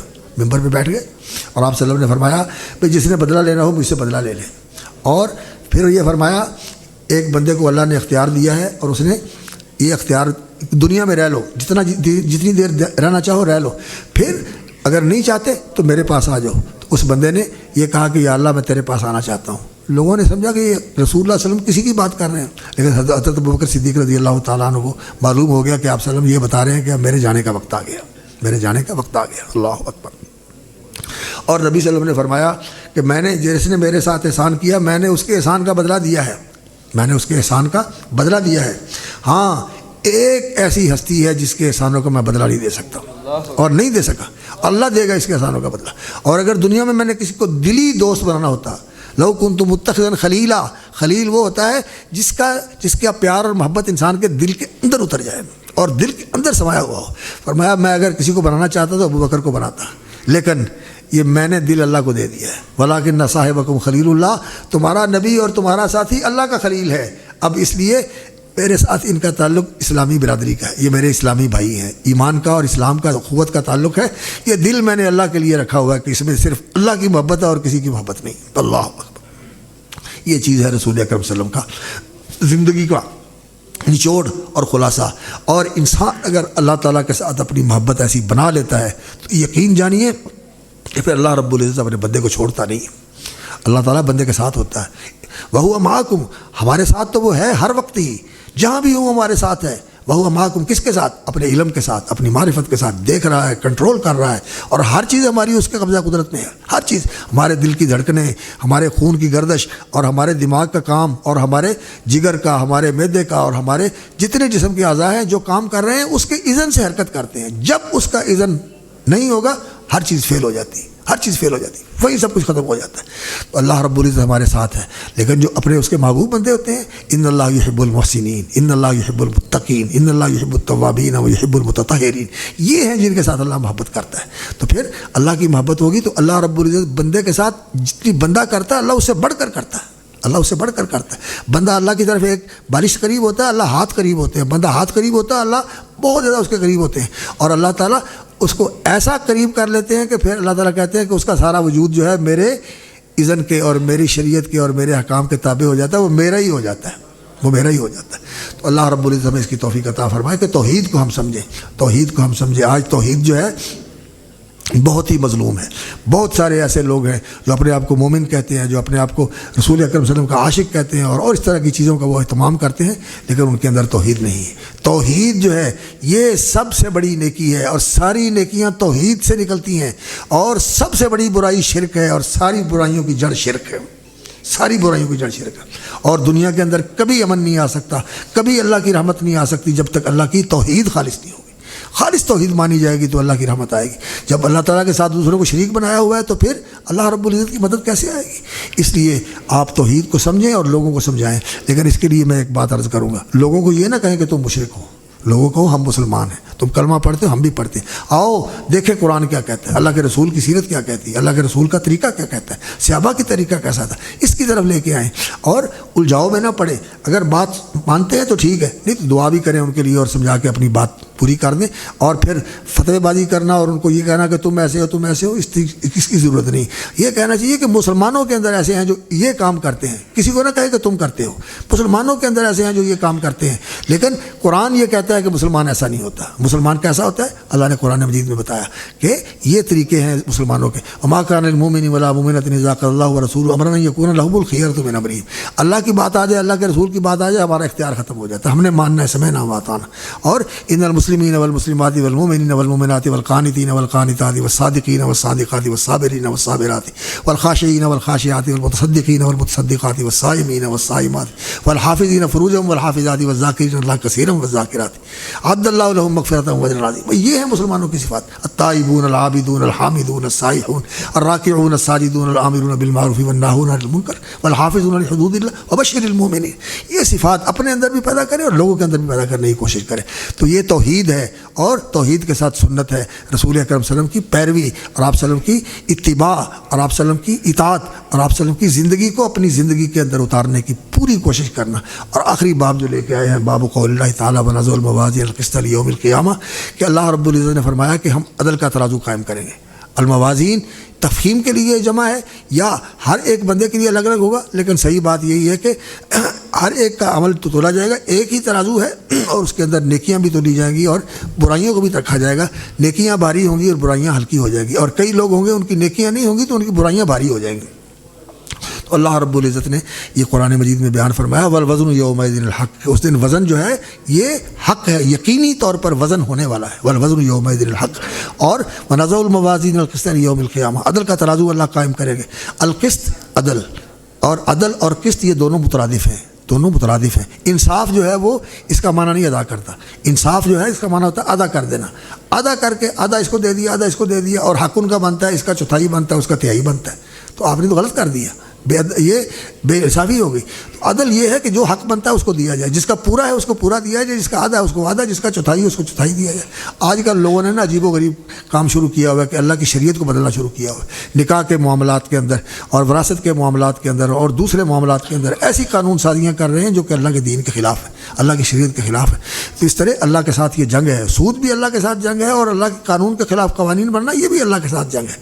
اللہ تعالی ہمیں توفیق عطا فرمائے کہ ہم اللہ کے فرما بردار اور وفادار بندے بن جائیں، اس کے دین اور شریعت کے محافظ اور علم بردار بن جائیں۔ ثم جعلناک علی شریعۃ من الامر، آپ کو اللہ رب العزت نے اس شریعت کے اوپر کھڑا کر دیا اور اس کی آپ نے پیروی کرنی ہے، فتبع، اس کی پیروی کرو، ولا تتبع هوى الذین لا يعلمون، اور جن کے پاس علم نہیں، جو جاہل ہیں، ان کے ہوا اور خواہشات کی آپ پیروی کریں، تتبع هوى الذین لا يعلمون انہم لن یغنوا عنک من اللہ شیئا، یہ اللہ کے ہاں تمہیں کام نہیں آئیں گے۔ اللہ کے ہاں کام کون آئے گا؟ محمد رسول اللہ صلی اللہ علیہ وسلم، جو شفاعت کریں گے، اپنی امت کے لیے سفارش کریں گے، امت کے درجات کی بلندی کے لیے سفارش کریں گے، امت کو جہنم سے بچانے کے لیے اللہ سے درخواست کریں گے۔ اور اللہ رب العزت نے آپ سے وعدہ کیا ہوا ہے کیا؟ وَلَسَوْفَ يُعْطِيكَ رَبُّكَ فَتَرْضَىٰ، اے میرے نبی آپ کو اللہ دے گا، ایسا دے گا کہ آپ کو راضی کر دے گا، اللہ آپ کو راضی کر دے گا۔ تو انشاءاللہ رسول اکرم صلی اللہ علیہ وسلم کی شفاعت ملے گی، جیسے آپ نے فرمایا، حضرت ابو ہریرہ نے پوچھا تھا نا، من اسعد الناس بشفاعتک یا رسول اللہ، سب سے زیادہ آپ کی شفاعت کا حقدار کون ہے؟ کس کو یہ خوش نصیب کو، کس سعادت کو یہ حاصل کرنے والا ہے؟ فرمایا من قال لا الہ الا اللہ صادقا من قلبہ، سچے دل سے لا الہ الا اللہ کہا، وہ میری شفاعت کا حقدار ہوگا۔ اور اللہ رب العزت نے بھی یہی فرمایا، نبی صلی اللہ علیہ وسلم کو معراج کے موقع پر جو اللہ رب العزت نے تحفہ دیا نا، وہ یہی تھا۔ آپ صلی اللہ علیہ وسلم نے فرمایا کہ اللہ نے مجھے یہ بات بتائی کہ میں آپ کی امت کا وہ بندہ، من جانی لا یشرک باللہ شیئا، لا یشرک بی شیئا، اللہ اکبر، جو بندہ اس طرح میرے پاس آیا کہ میرے ساتھ اس نے شرک نہیں کیا، میرے ساتھ اس نے شرک نہیں کیا، تو اللہ اکبر، ایسے بندوں کے اغفر لہم المقحمات، ایسے گناہ ان کے معاف کر دوں گا جو جہنم کے اندر لے کے جانے والے ہیں، مقحمات، جہنم کے اندر لے کے جانے والے گناہ اللہ وہ معاف کر دے گا۔ تو رسول اکرم صلی اللہ علیہ وسلم کی اتباع اور آپ صلی اللہ علیہ وسلم کی سچی اتباع اور سچی توحید، یہ چیز ہے جو وزن کے اندر سب سے بھاری ہوگی۔ اور شرک جو ہے یہ ایسی چیز ہے کہ جس کے ساتھ ساری نیکیاں برباد ہو جاتی ہیں۔ لیکن اشرکت لیحبطن اعمالک، 18 نبیوں کا اللہ نے ذکر فرمایا ولو اشرکوا لحبط عنہم ما کانوا یعملون، اگر ان میں سے بھی کسی نے یہ کیا ہوتا تو ان کا بھی سارا کچھ برباد ہو جاتا۔ اللہ نے اپنے پیغمبر صلی اللہ علیہ وسلم کو فرمایا لیکن اشرکت لیحبطن اعمالک، تو اس لیے اپنے آپ کو توحید کے ساتھ آراستہ کرو، توحید پڑھو، سمجھو، سمجھاؤ اور اس کو خالص کرو، اور اس کے مطابق اپنے عقیدے اور ایمان کو بناؤ، اور اپنے عمل کو سنت کے مطابق بناؤ، اور رسول اکرم صلی اللہ علیہ وسلم کے طریقے کے مطابق بناؤ۔ صحابہ جیسے نبی صلی اللہ علیہ وسلم کے طریقے کے پیروکار تھے، اسی طرح نبی صلی اللہ علیہ وسلم کے حدیث کے اور آپ صلی اللہ علیہ وسلم کے فرامین کے انسان کو پیروکار بننا چاہیے۔ ونضع الموازین القسط لیوم القیامہ ان اعمال بنی آدم وقولهم یوزن، اعمال بھی تولے جائیں گے، قول بھی تولا جائے گا۔ یہ ہمارے پاس تو آج کوئی ذریعہ نہیں کہ ہم اس کو تول سکیں، جس کا ریکارڈ تو ہم نے محفوظ کر لیا یہ ویڈیو وغیرہ کے اندر، لیکن تولنے کا ہمارے پاس کوئی بندوبست نہیں ہے۔ بعض چیزیں لوگ تول بھی لیتے ہیں، جیسے ہوا ہے، اس کو آپ لوگ بھر کر تول لیتے ہیں کہ اس کے اندر اتنے پاؤنڈ ہوا ہوگی اور اتنے کلو جو ہے اس کے اندر ہوا ہے، تو یہ تولی جاتی ہیں چیزیں، لیکن اللہ تعالیٰ نے اعمال کو تولنا ہے، اور اللہ رب العزت ان اعمال کو جو جسم دے گا وہ اللہ رب العزت کی قدرت کا شاہکار ہوگا۔ ابھی تک ہم اس کا تصور نہیں کر سکتے، لیکن ہم مانتے ہیں کہ اعمال تولے جائیں گے، جیسا کہ رسول اکرم صلی اللہ علیہ وسلم نے فرمایا کہ ان اثقل شیء فی المیزان، سب سے زیادہ بھاری چیز جو ترازو کے اندر رکھی جائے گی وہ کیا ہے؟ الخلق الحسن، اچھا اخلاق، اچھا برتاؤ۔ انسان کو توحید کے اوپر بہت زیادہ کوشش کر کے خالص توحید بنانا چاہیے، اور سنت کے اوپر عمل کرتے ہوئے اس کو اپنا بہت زیادہ زندگی کا معمول بنانا چاہیے، اور اپنے اخلاق کو اچھا کرنا چاہیے۔ حسد نہ ہو، بغض نہ ہو، کینہ نہ ہو، عداوت نہ ہو، کسی کی دل صاف ہو، پاکیزہ ہو، اور کسی پر ظلم نہ کریں، خاص طور پر اولاد پر ظلم نہ کریں، اولاد پر ظلم نہ کریں۔ لوگ کیا کرتے ہیں؟ بیٹیوں کو محروم کر دیتے ہیں، بہنوں کا حصہ نہیں دیتے، پھر پتروں کے نام لگا دیتے ہیں، بیٹوں کے نام لگا دیتے ہیں، بڑے بیٹے کے نام لگا دیتے ہیں. نہیں، یہ ظلم ہے. جو اللہ رب العزت کی حدود کو پامال کرتا ہے، اللہ کی نافرمانی کرتا ہے. اللہ رب العزت نے جہاں یہ وراثت کے حصے بیان فرمایا ہے نا، وہاں اللہ رب العزت نے فرمایا جو اللہ کے اطاعت کرتا ہے، اللہ کے رسول کی اطاعت کرتا ہے، وہ کامیاب ہے. یہ فوز عظیم ہے. اور وہ من یعص اللہ ورسولہ یتعدی حدودہ، جو اللہ کی حدود کو پامال کرتا ہے، ان سے آگے نکلتا ہے، یدخلہ نارا خالدا فیہا، اس کو اللہ تعالیٰ جہنم کے اندر داخل کرے گا اور وہ ہمیشہ وہاں رہے گا. وَلَهُ عذاب مہین، اس کے لیے رسوا کن عذاب ہے. اس لیے وراثت کے معاملات کے اندر، اور اسی طرح یتیموں کی جائیداد جو ہے اور یتیموں کا مال جو ہے انسان اس کو ہڑپ کر لے، اپنے نام کروا لے کہ ان کو پتہ نہیں ہے. اس سے انسان بچے. ظلم سے بچو، یہ قیامت والے دن اندھیرے بن جائے گا انسان کے لیے. ظلم سے بچو، ظلم نہیں کرنا چاہیے. اللہ اکبر. اولادوں کے ساتھ بھی نہیں کرنا چاہیے اور رشتہ داروں کے ساتھ بھی نہیں کرنا چاہیے. کسی انسان کے ساتھ ظلم نہیں کرنا چاہیے. انسان کو ہمیشہ احسان کرنے والا ہونا چاہیے. احسان کرنے والے بنو، واحسنوا ان اللہ یحب المحسنین. تو وہ موازین جو ہے اللہ تعالیٰ اس کے اندر اعمال کو تولے گا، اور وہ میزان بہت بڑا ہے. زمین و آسمان بھی اس کے اندر سما سکتے ہیں، اتنا بڑا ترازو ہے. اس کے اندر نیک اعمال بندوں کے تولے جائیں گے. اور توحید جو ہے یہ سب سے وزنی چیز ہے. اتباع سنت سب سے وزنی چیز ہے. اور پھر اخلاص بہت زبردست چیز ہے. جی اخلاص ہوگا تو پھر ہی عمل کے اندر وہ وقت آتی ہے، اور اس کے اندر قدر آتی ہے، اور اس کے اندر جو ہے نا حیثیت آتی ہے کہ وہ اللہ کے ہاں قابل قبول ہوتا ہے. اور اگر بہت بڑا عمل ہے لیکن اللہ کی رضا مقصود نہیں ہے، علم پڑھا ہے، علم پڑھایا ہے، قربانیاں دی ہیں، مال خرچ کیا ہے، لیکن دنیا کے اندر نیک نامی کے لیے، نعوذ باللہ دنیا کے اندر شہرت کے لیے، تو کچھ بھی نہیں ملے گا، سارا کچھ برباد ہو جائے گا. عالم آدمی، قاری آدمی، شہید اور سخی، سب سے پہلے جن کے ساتھ جہنم کو بھڑکایا جائے گا یہ بد نصیب ہوں گے جنہوں نے دنیا کے لیے سارا کچھ کیا. اس لیے اخلاص بہت بڑی چیز ہے. یہ اس کے ساتھ عمل کے اندر وزن آتا ہے. اتباع سنت کے ساتھ عمل کے اندر وزن آتا ہے. اور خلق حسن یہ بہت بڑی بھاری چیز ہے جو انسان کے ترازو میں رکھی جائے گی. اور وقال مجاہد القسطاس والعدل بالرومیہ، وہ کہتے ہیں کہ رومی زبان میں قسطاس کا لفظ عدل کے معنی میں استعمال ہوتا ہے. قاف سین طا یہ مادہ ہے، اور الف سین اضافہ کر کے قسطاس کا معنی ہوتا ہے عدل کرنے کا آلہ، جس سے عدل ہوتا ہے قسطاس. تو وہ کہتے ہیں کہ یہ رومی زبان کا لفظ ہے. نہیں، عدل رومی زبان کے اندر اس لفظ کا معنی جسٹس ہے. عدل کا معنی، قسطاس کا معنی عدل ہے، لیکن یہ رومی زبان سے قرآن میں نہیں آیا. قرآن عربی زبان میں آیا، بلسان عربی مبین. اللہ نے قرآن کو عربی زبان میں اتارا ہے. عربی زبان کا یہ لفظ ہے اور عربی قرآن کے اندر آیا ہے، اور کوئی اجمی زبان کا لفظ قرآن مجید میں نہیں آیا، جیسا کہ علماء نے یہ کہا ہے. اور پھر وَيُقَالُ الْقِسْطُ مصدر المقسط، القسط جو ہے یہ مقسط کا مادہ ہے، مصدر ہے، ماخذ ہے. ویسے تو باب فعال کا مصدر کیا ہوتا ہے؟ اقساط. مقسط کا مصدر اقساط ہے، اور یہ اقساط کا ماخذ کیا ہے؟ قسط، قاف کے کسرے کے ساتھ. اور ایک اور بھی لفظ آیا ہے وہ قرآن مجید کے اندر اللہ نے جنوں کا قول ذکر کیا ہے. انا من المسلمون و من القاسطون، ہم میں سے فرما بردار بھی ہیں اور ہم میں کوئی گناہ گار بھی ہیں اور غلط راستے پر چلنے والے بھی ہیں. تو وہاں قاسط کا لفظ آیا ہے. تو امام بخاری نے فرمایا وہ اما القاسط فهو الجائر، جو قاسط ہے وہ کون ہے؟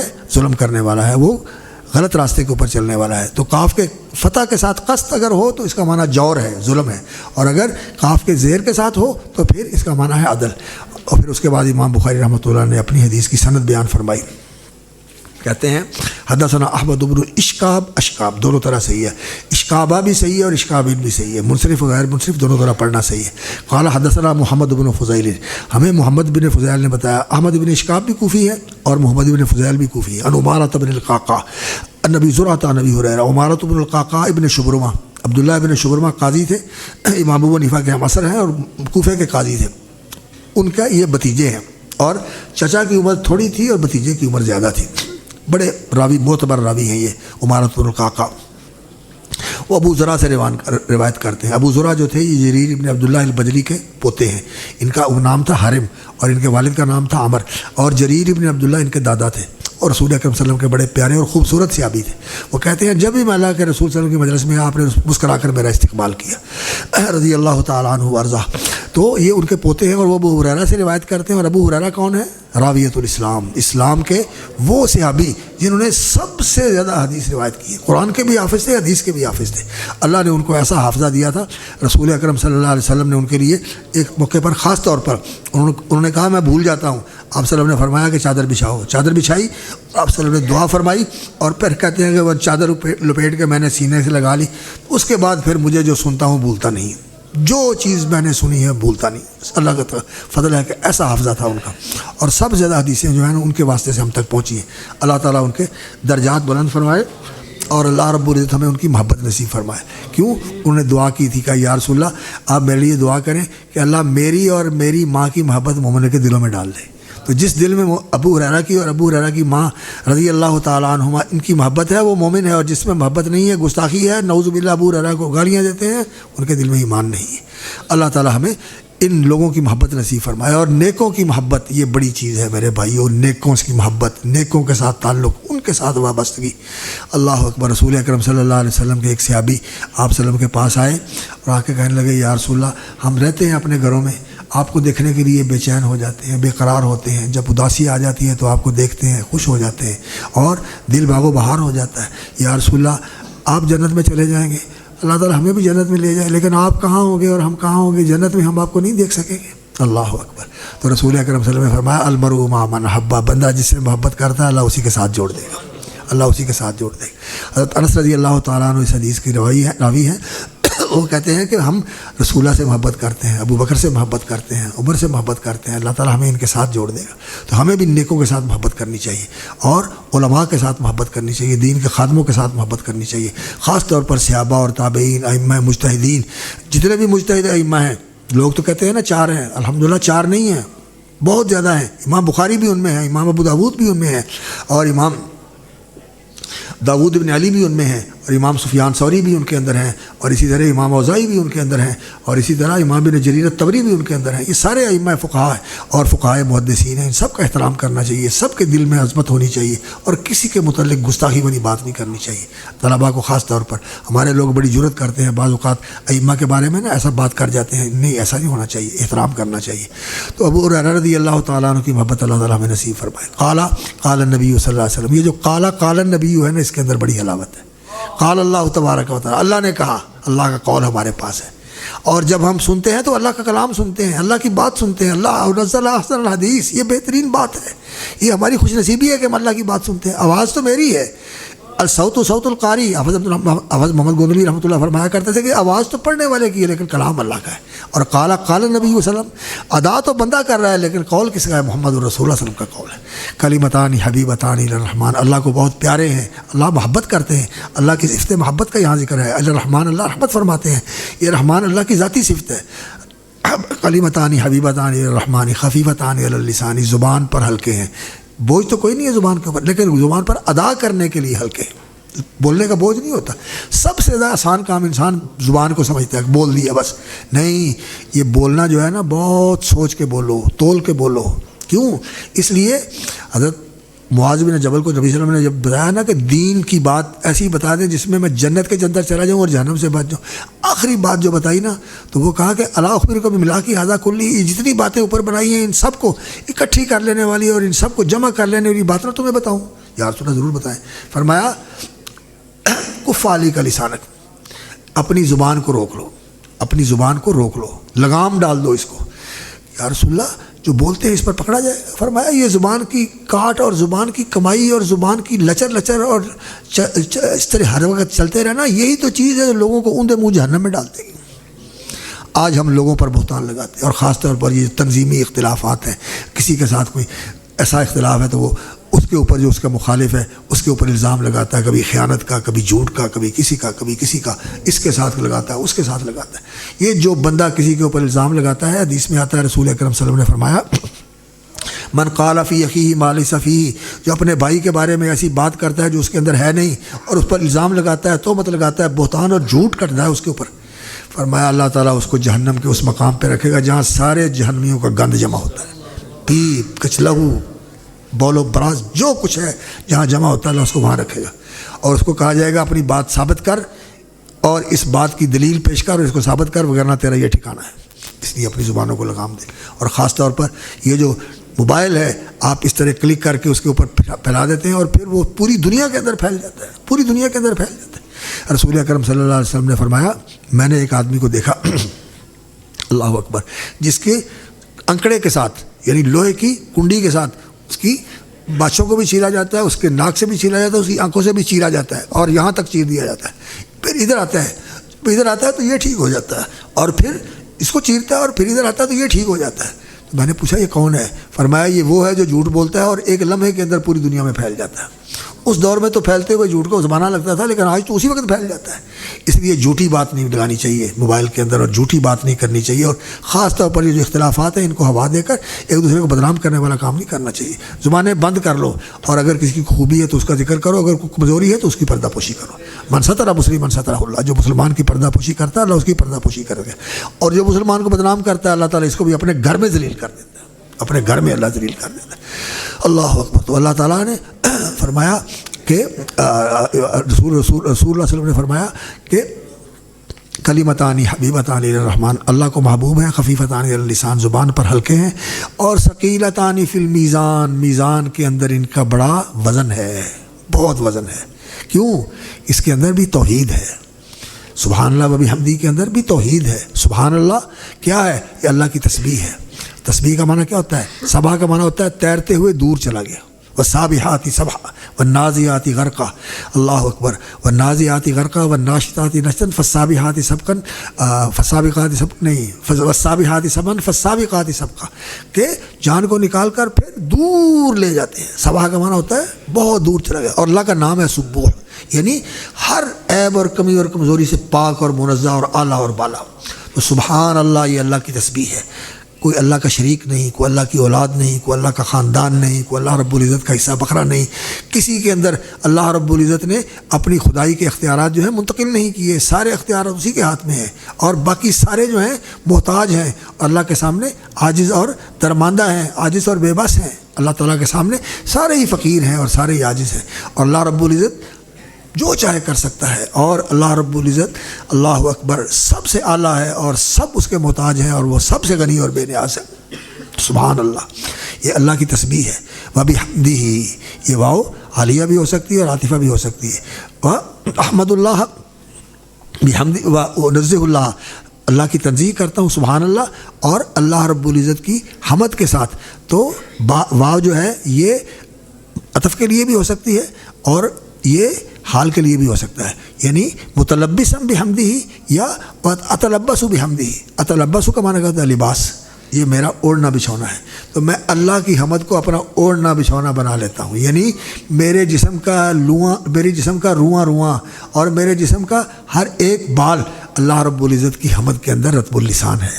لو لو تھی میں حمد پکارا اس پاک منزہ تائیں، لو لو تھی میں حمد پکارا اس پاک منزہ تائیں، اللہ اکبر ذروں شکر گزاراں اوڑک نعمت نائیں۔ میں جسم کے جتنے ذرے ہیں ہر ذرے سے اس کا شکر کروں، اور اس کائنات کے جتنے ذرات ہیں یہ سارے اللہ کے شکر کے اندر لگا دوں، پر اس کی نعمتوں کا حق ادا نہیں ہوتا، اس کے شکر کا حق ادا نہیں ہوتا۔ تو یہ اللہ کی تعریف ہے، یہ اللہ کی تسبیح ہے، سبحان اللہ و بحمدہ۔ اور سبحان اللہ العظیم، ہم نے جتنی بھی اللہ کی تعریف کی، اللہ کی تسبیح کی، اللہ تعالیٰ اس سے زیادہ سبوح قدوس ہے، پاک اور منزہ ہے، اور اس سے زیادہ خوبیوں اور کمالات کے ساتھ متصف ہے۔ اور حمد کیا ہوتا ہے؟ کہ اللہ تعالیٰ کی ثنائے حسن، اچھی تعریف کرنا، اس کو پاک بیان کرنا، اس کو اعلیٰ اور بالا بیان کرنا، اس کو غنی بیان کرنا، اور وہ حکیم و علیم بیان کرنا، رحیم و کریم بیان کرنا، یہ ساری اللہ کی صفتیں ہیں، ان کے ساتھ اللہ کا تذکرہ کرنا، اور دل میں اس کا معنی بھی موجود ہو اور اس کا اثر بھی قبول ہو کہ اللہ رحیم ہے، اللہ مجھ پر رحم فرما دے، اللہ کریم ہے، اللہ مجھ پر کرم کر دے، یا اللہ تو اکرم المکرمین ہے، یا اللہ میرے اوپر کرم فرما دے۔ تو یہ چیزیں انسان کے اندر ہونی چاہیے، اور محبت اور تعظیم کے ساتھ اللہ کی تعریف کرے، اور یہ اللہ کا حق نہیں ادا ہو سکتا، اللہ تعالیٰ اس سے بہت بڑا ہے۔ اللہ رب العزت سے دعا کرتے ہیں کہ اللہ تعالیٰ ہمیں دین کے ساتھ جوڑ دے، اللہ رب العزت ہمیں علم کے ساتھ جوڑ دے، عمل کے ساتھ جوڑ دے۔ رسول اکرم صلی اللہ علیہ وسلم علم اور عمل لے کے آئے ہیں، اور جو علماء کا کام ہے کونوا ربانیین بما کنتم تعلمون الکتاب وبما کنتم تدرسون، ربانی بن جاؤ۔ ربانی کا ایک معنی ہے اللہ والے بن جاؤ، اور دوسرا معنی ہے لوگوں کی تربیت کرنے والے بن جاؤ، اور لوگوں کی تربیت کرنے سے پہلے اپنی تربیت کرو، اپنی تربیت کرو، اپنا تزکیہ کرو، اپنے اندر وہ خوبیاں اور کمالات پیدا کرو جو دین کو مطلوب ہیں، اور وہ انسان بنو جیسا انسان اللہ کو محبوب اور مطلوب ہے۔ اور وہ نمونہ کون سا ہے ہمارے سامنے؟ محمد رسول اللہ صلی اللہ علیہ وسلم کی ذات برکات، اکمل ترین انسان اور محسن انسانیت، اور سب سے زیادہ انسانی خوبیوں اور کمالات کے ساتھ متصف، اور ساری انسانی کمزوریوں سے پاک اور منزہ محمد رسول اللہ کی ذات گرامی۔ تو ان کے نقش قدم پر چلنے کی کوشش کریں۔ امام بخاری رحمۃ اللہ علیہ کا یہی تھا امتیاز۔ ایک محدث نے دیکھا، کہتے ہیں کہ میں نے رسول اکرم صلی اللہ علیہ وسلم کو دیکھا کہ وہ ایک راستے سے گزر کے گئے ہیں، اور ان کے قدموں کے نشانات راستے کے اوپر ہیں، اور بخاری پا رہے ہیں پیچھے، اور آپ کے قدموں کے اوپر آپ کے نشانات ہیں۔ آپ کے قدموں کے نشانات کے اوپر بخاری قدم رکھتے ہوئے چلے جا رہے ہیں. اور ایک کہتے ہیں کہ میں نے نبی صلی اللہ علیہ وسلم کو دیکھا اور ان کے ساتھ کچھ صحابہ تھے, تو میں نے کہا آپ لوگ یہاں کھڑے ہوئے ہیں کیسے؟ کہنے لگے کہ بخاری کا انتظار ہے, وہ آ رہا ہے. تو بعد میں نے پتہ کیا تو وہی دن تھا اور وہی وقت تھا جب امام بخاری رحمۃ اللہ علیہ کا عید والے دن انتقال ہوا. تو اللہ تعالی ہمیں بھی دین کا اس طرح عامل بنا دے اور دین کے اوپر عمل پیرا بنا دے. بہت شکر گزار ہوں میں اپنے بھائی محترم باجوہ صاحب کا کہ ان کی محبت کھینچ کے لے آتی ہے, وغیرہ سفر تو یہ ایسا ہے مشکل ہوتا ہے, لیکن ان آپ لوگوں کی محبت اور ان کی محبت کھینچ کے لے آتی ہے. اللہ تعالیٰ ان کی زندگی میں برکت کرے, ان کی کوٹ شعبے تو کو اللہ تعالیٰ قبول فرمائے. اور ماشاءاللہ یہاں بڑے اہل علم فضل موجود ہیں. میں تو ایک طالب علم آدمی ہوں, اور طالب علموں والی باتیں میں نے کی ہیں اپنے بیٹوں کے ساتھ. اللہ تعالیٰ قبول فرمائے اور اللہ تعالیٰ عمل کی توفیق عطا فرمائے. یقول قولی ھذا واستغفر اللہ لی ولکم. آپ کو بھی بیٹا مبارک, آپ کے والدین کو بھی اور آپ کے اساتذہ کو بھی بیٹا اخلاص پیدا کریں اور علم کے اندر رسوخ پیدا کریں. اور جو پڑھا ہے اس کو بھولنا نہیں, اس کو پڑھانا بھی ہے اور یاد بھی رکھنا ہے اور عمل بھی کرنا ہے. اللہ تعالیٰ قبول فرمائے. اقول قولی ھذا واستغفر اللہ.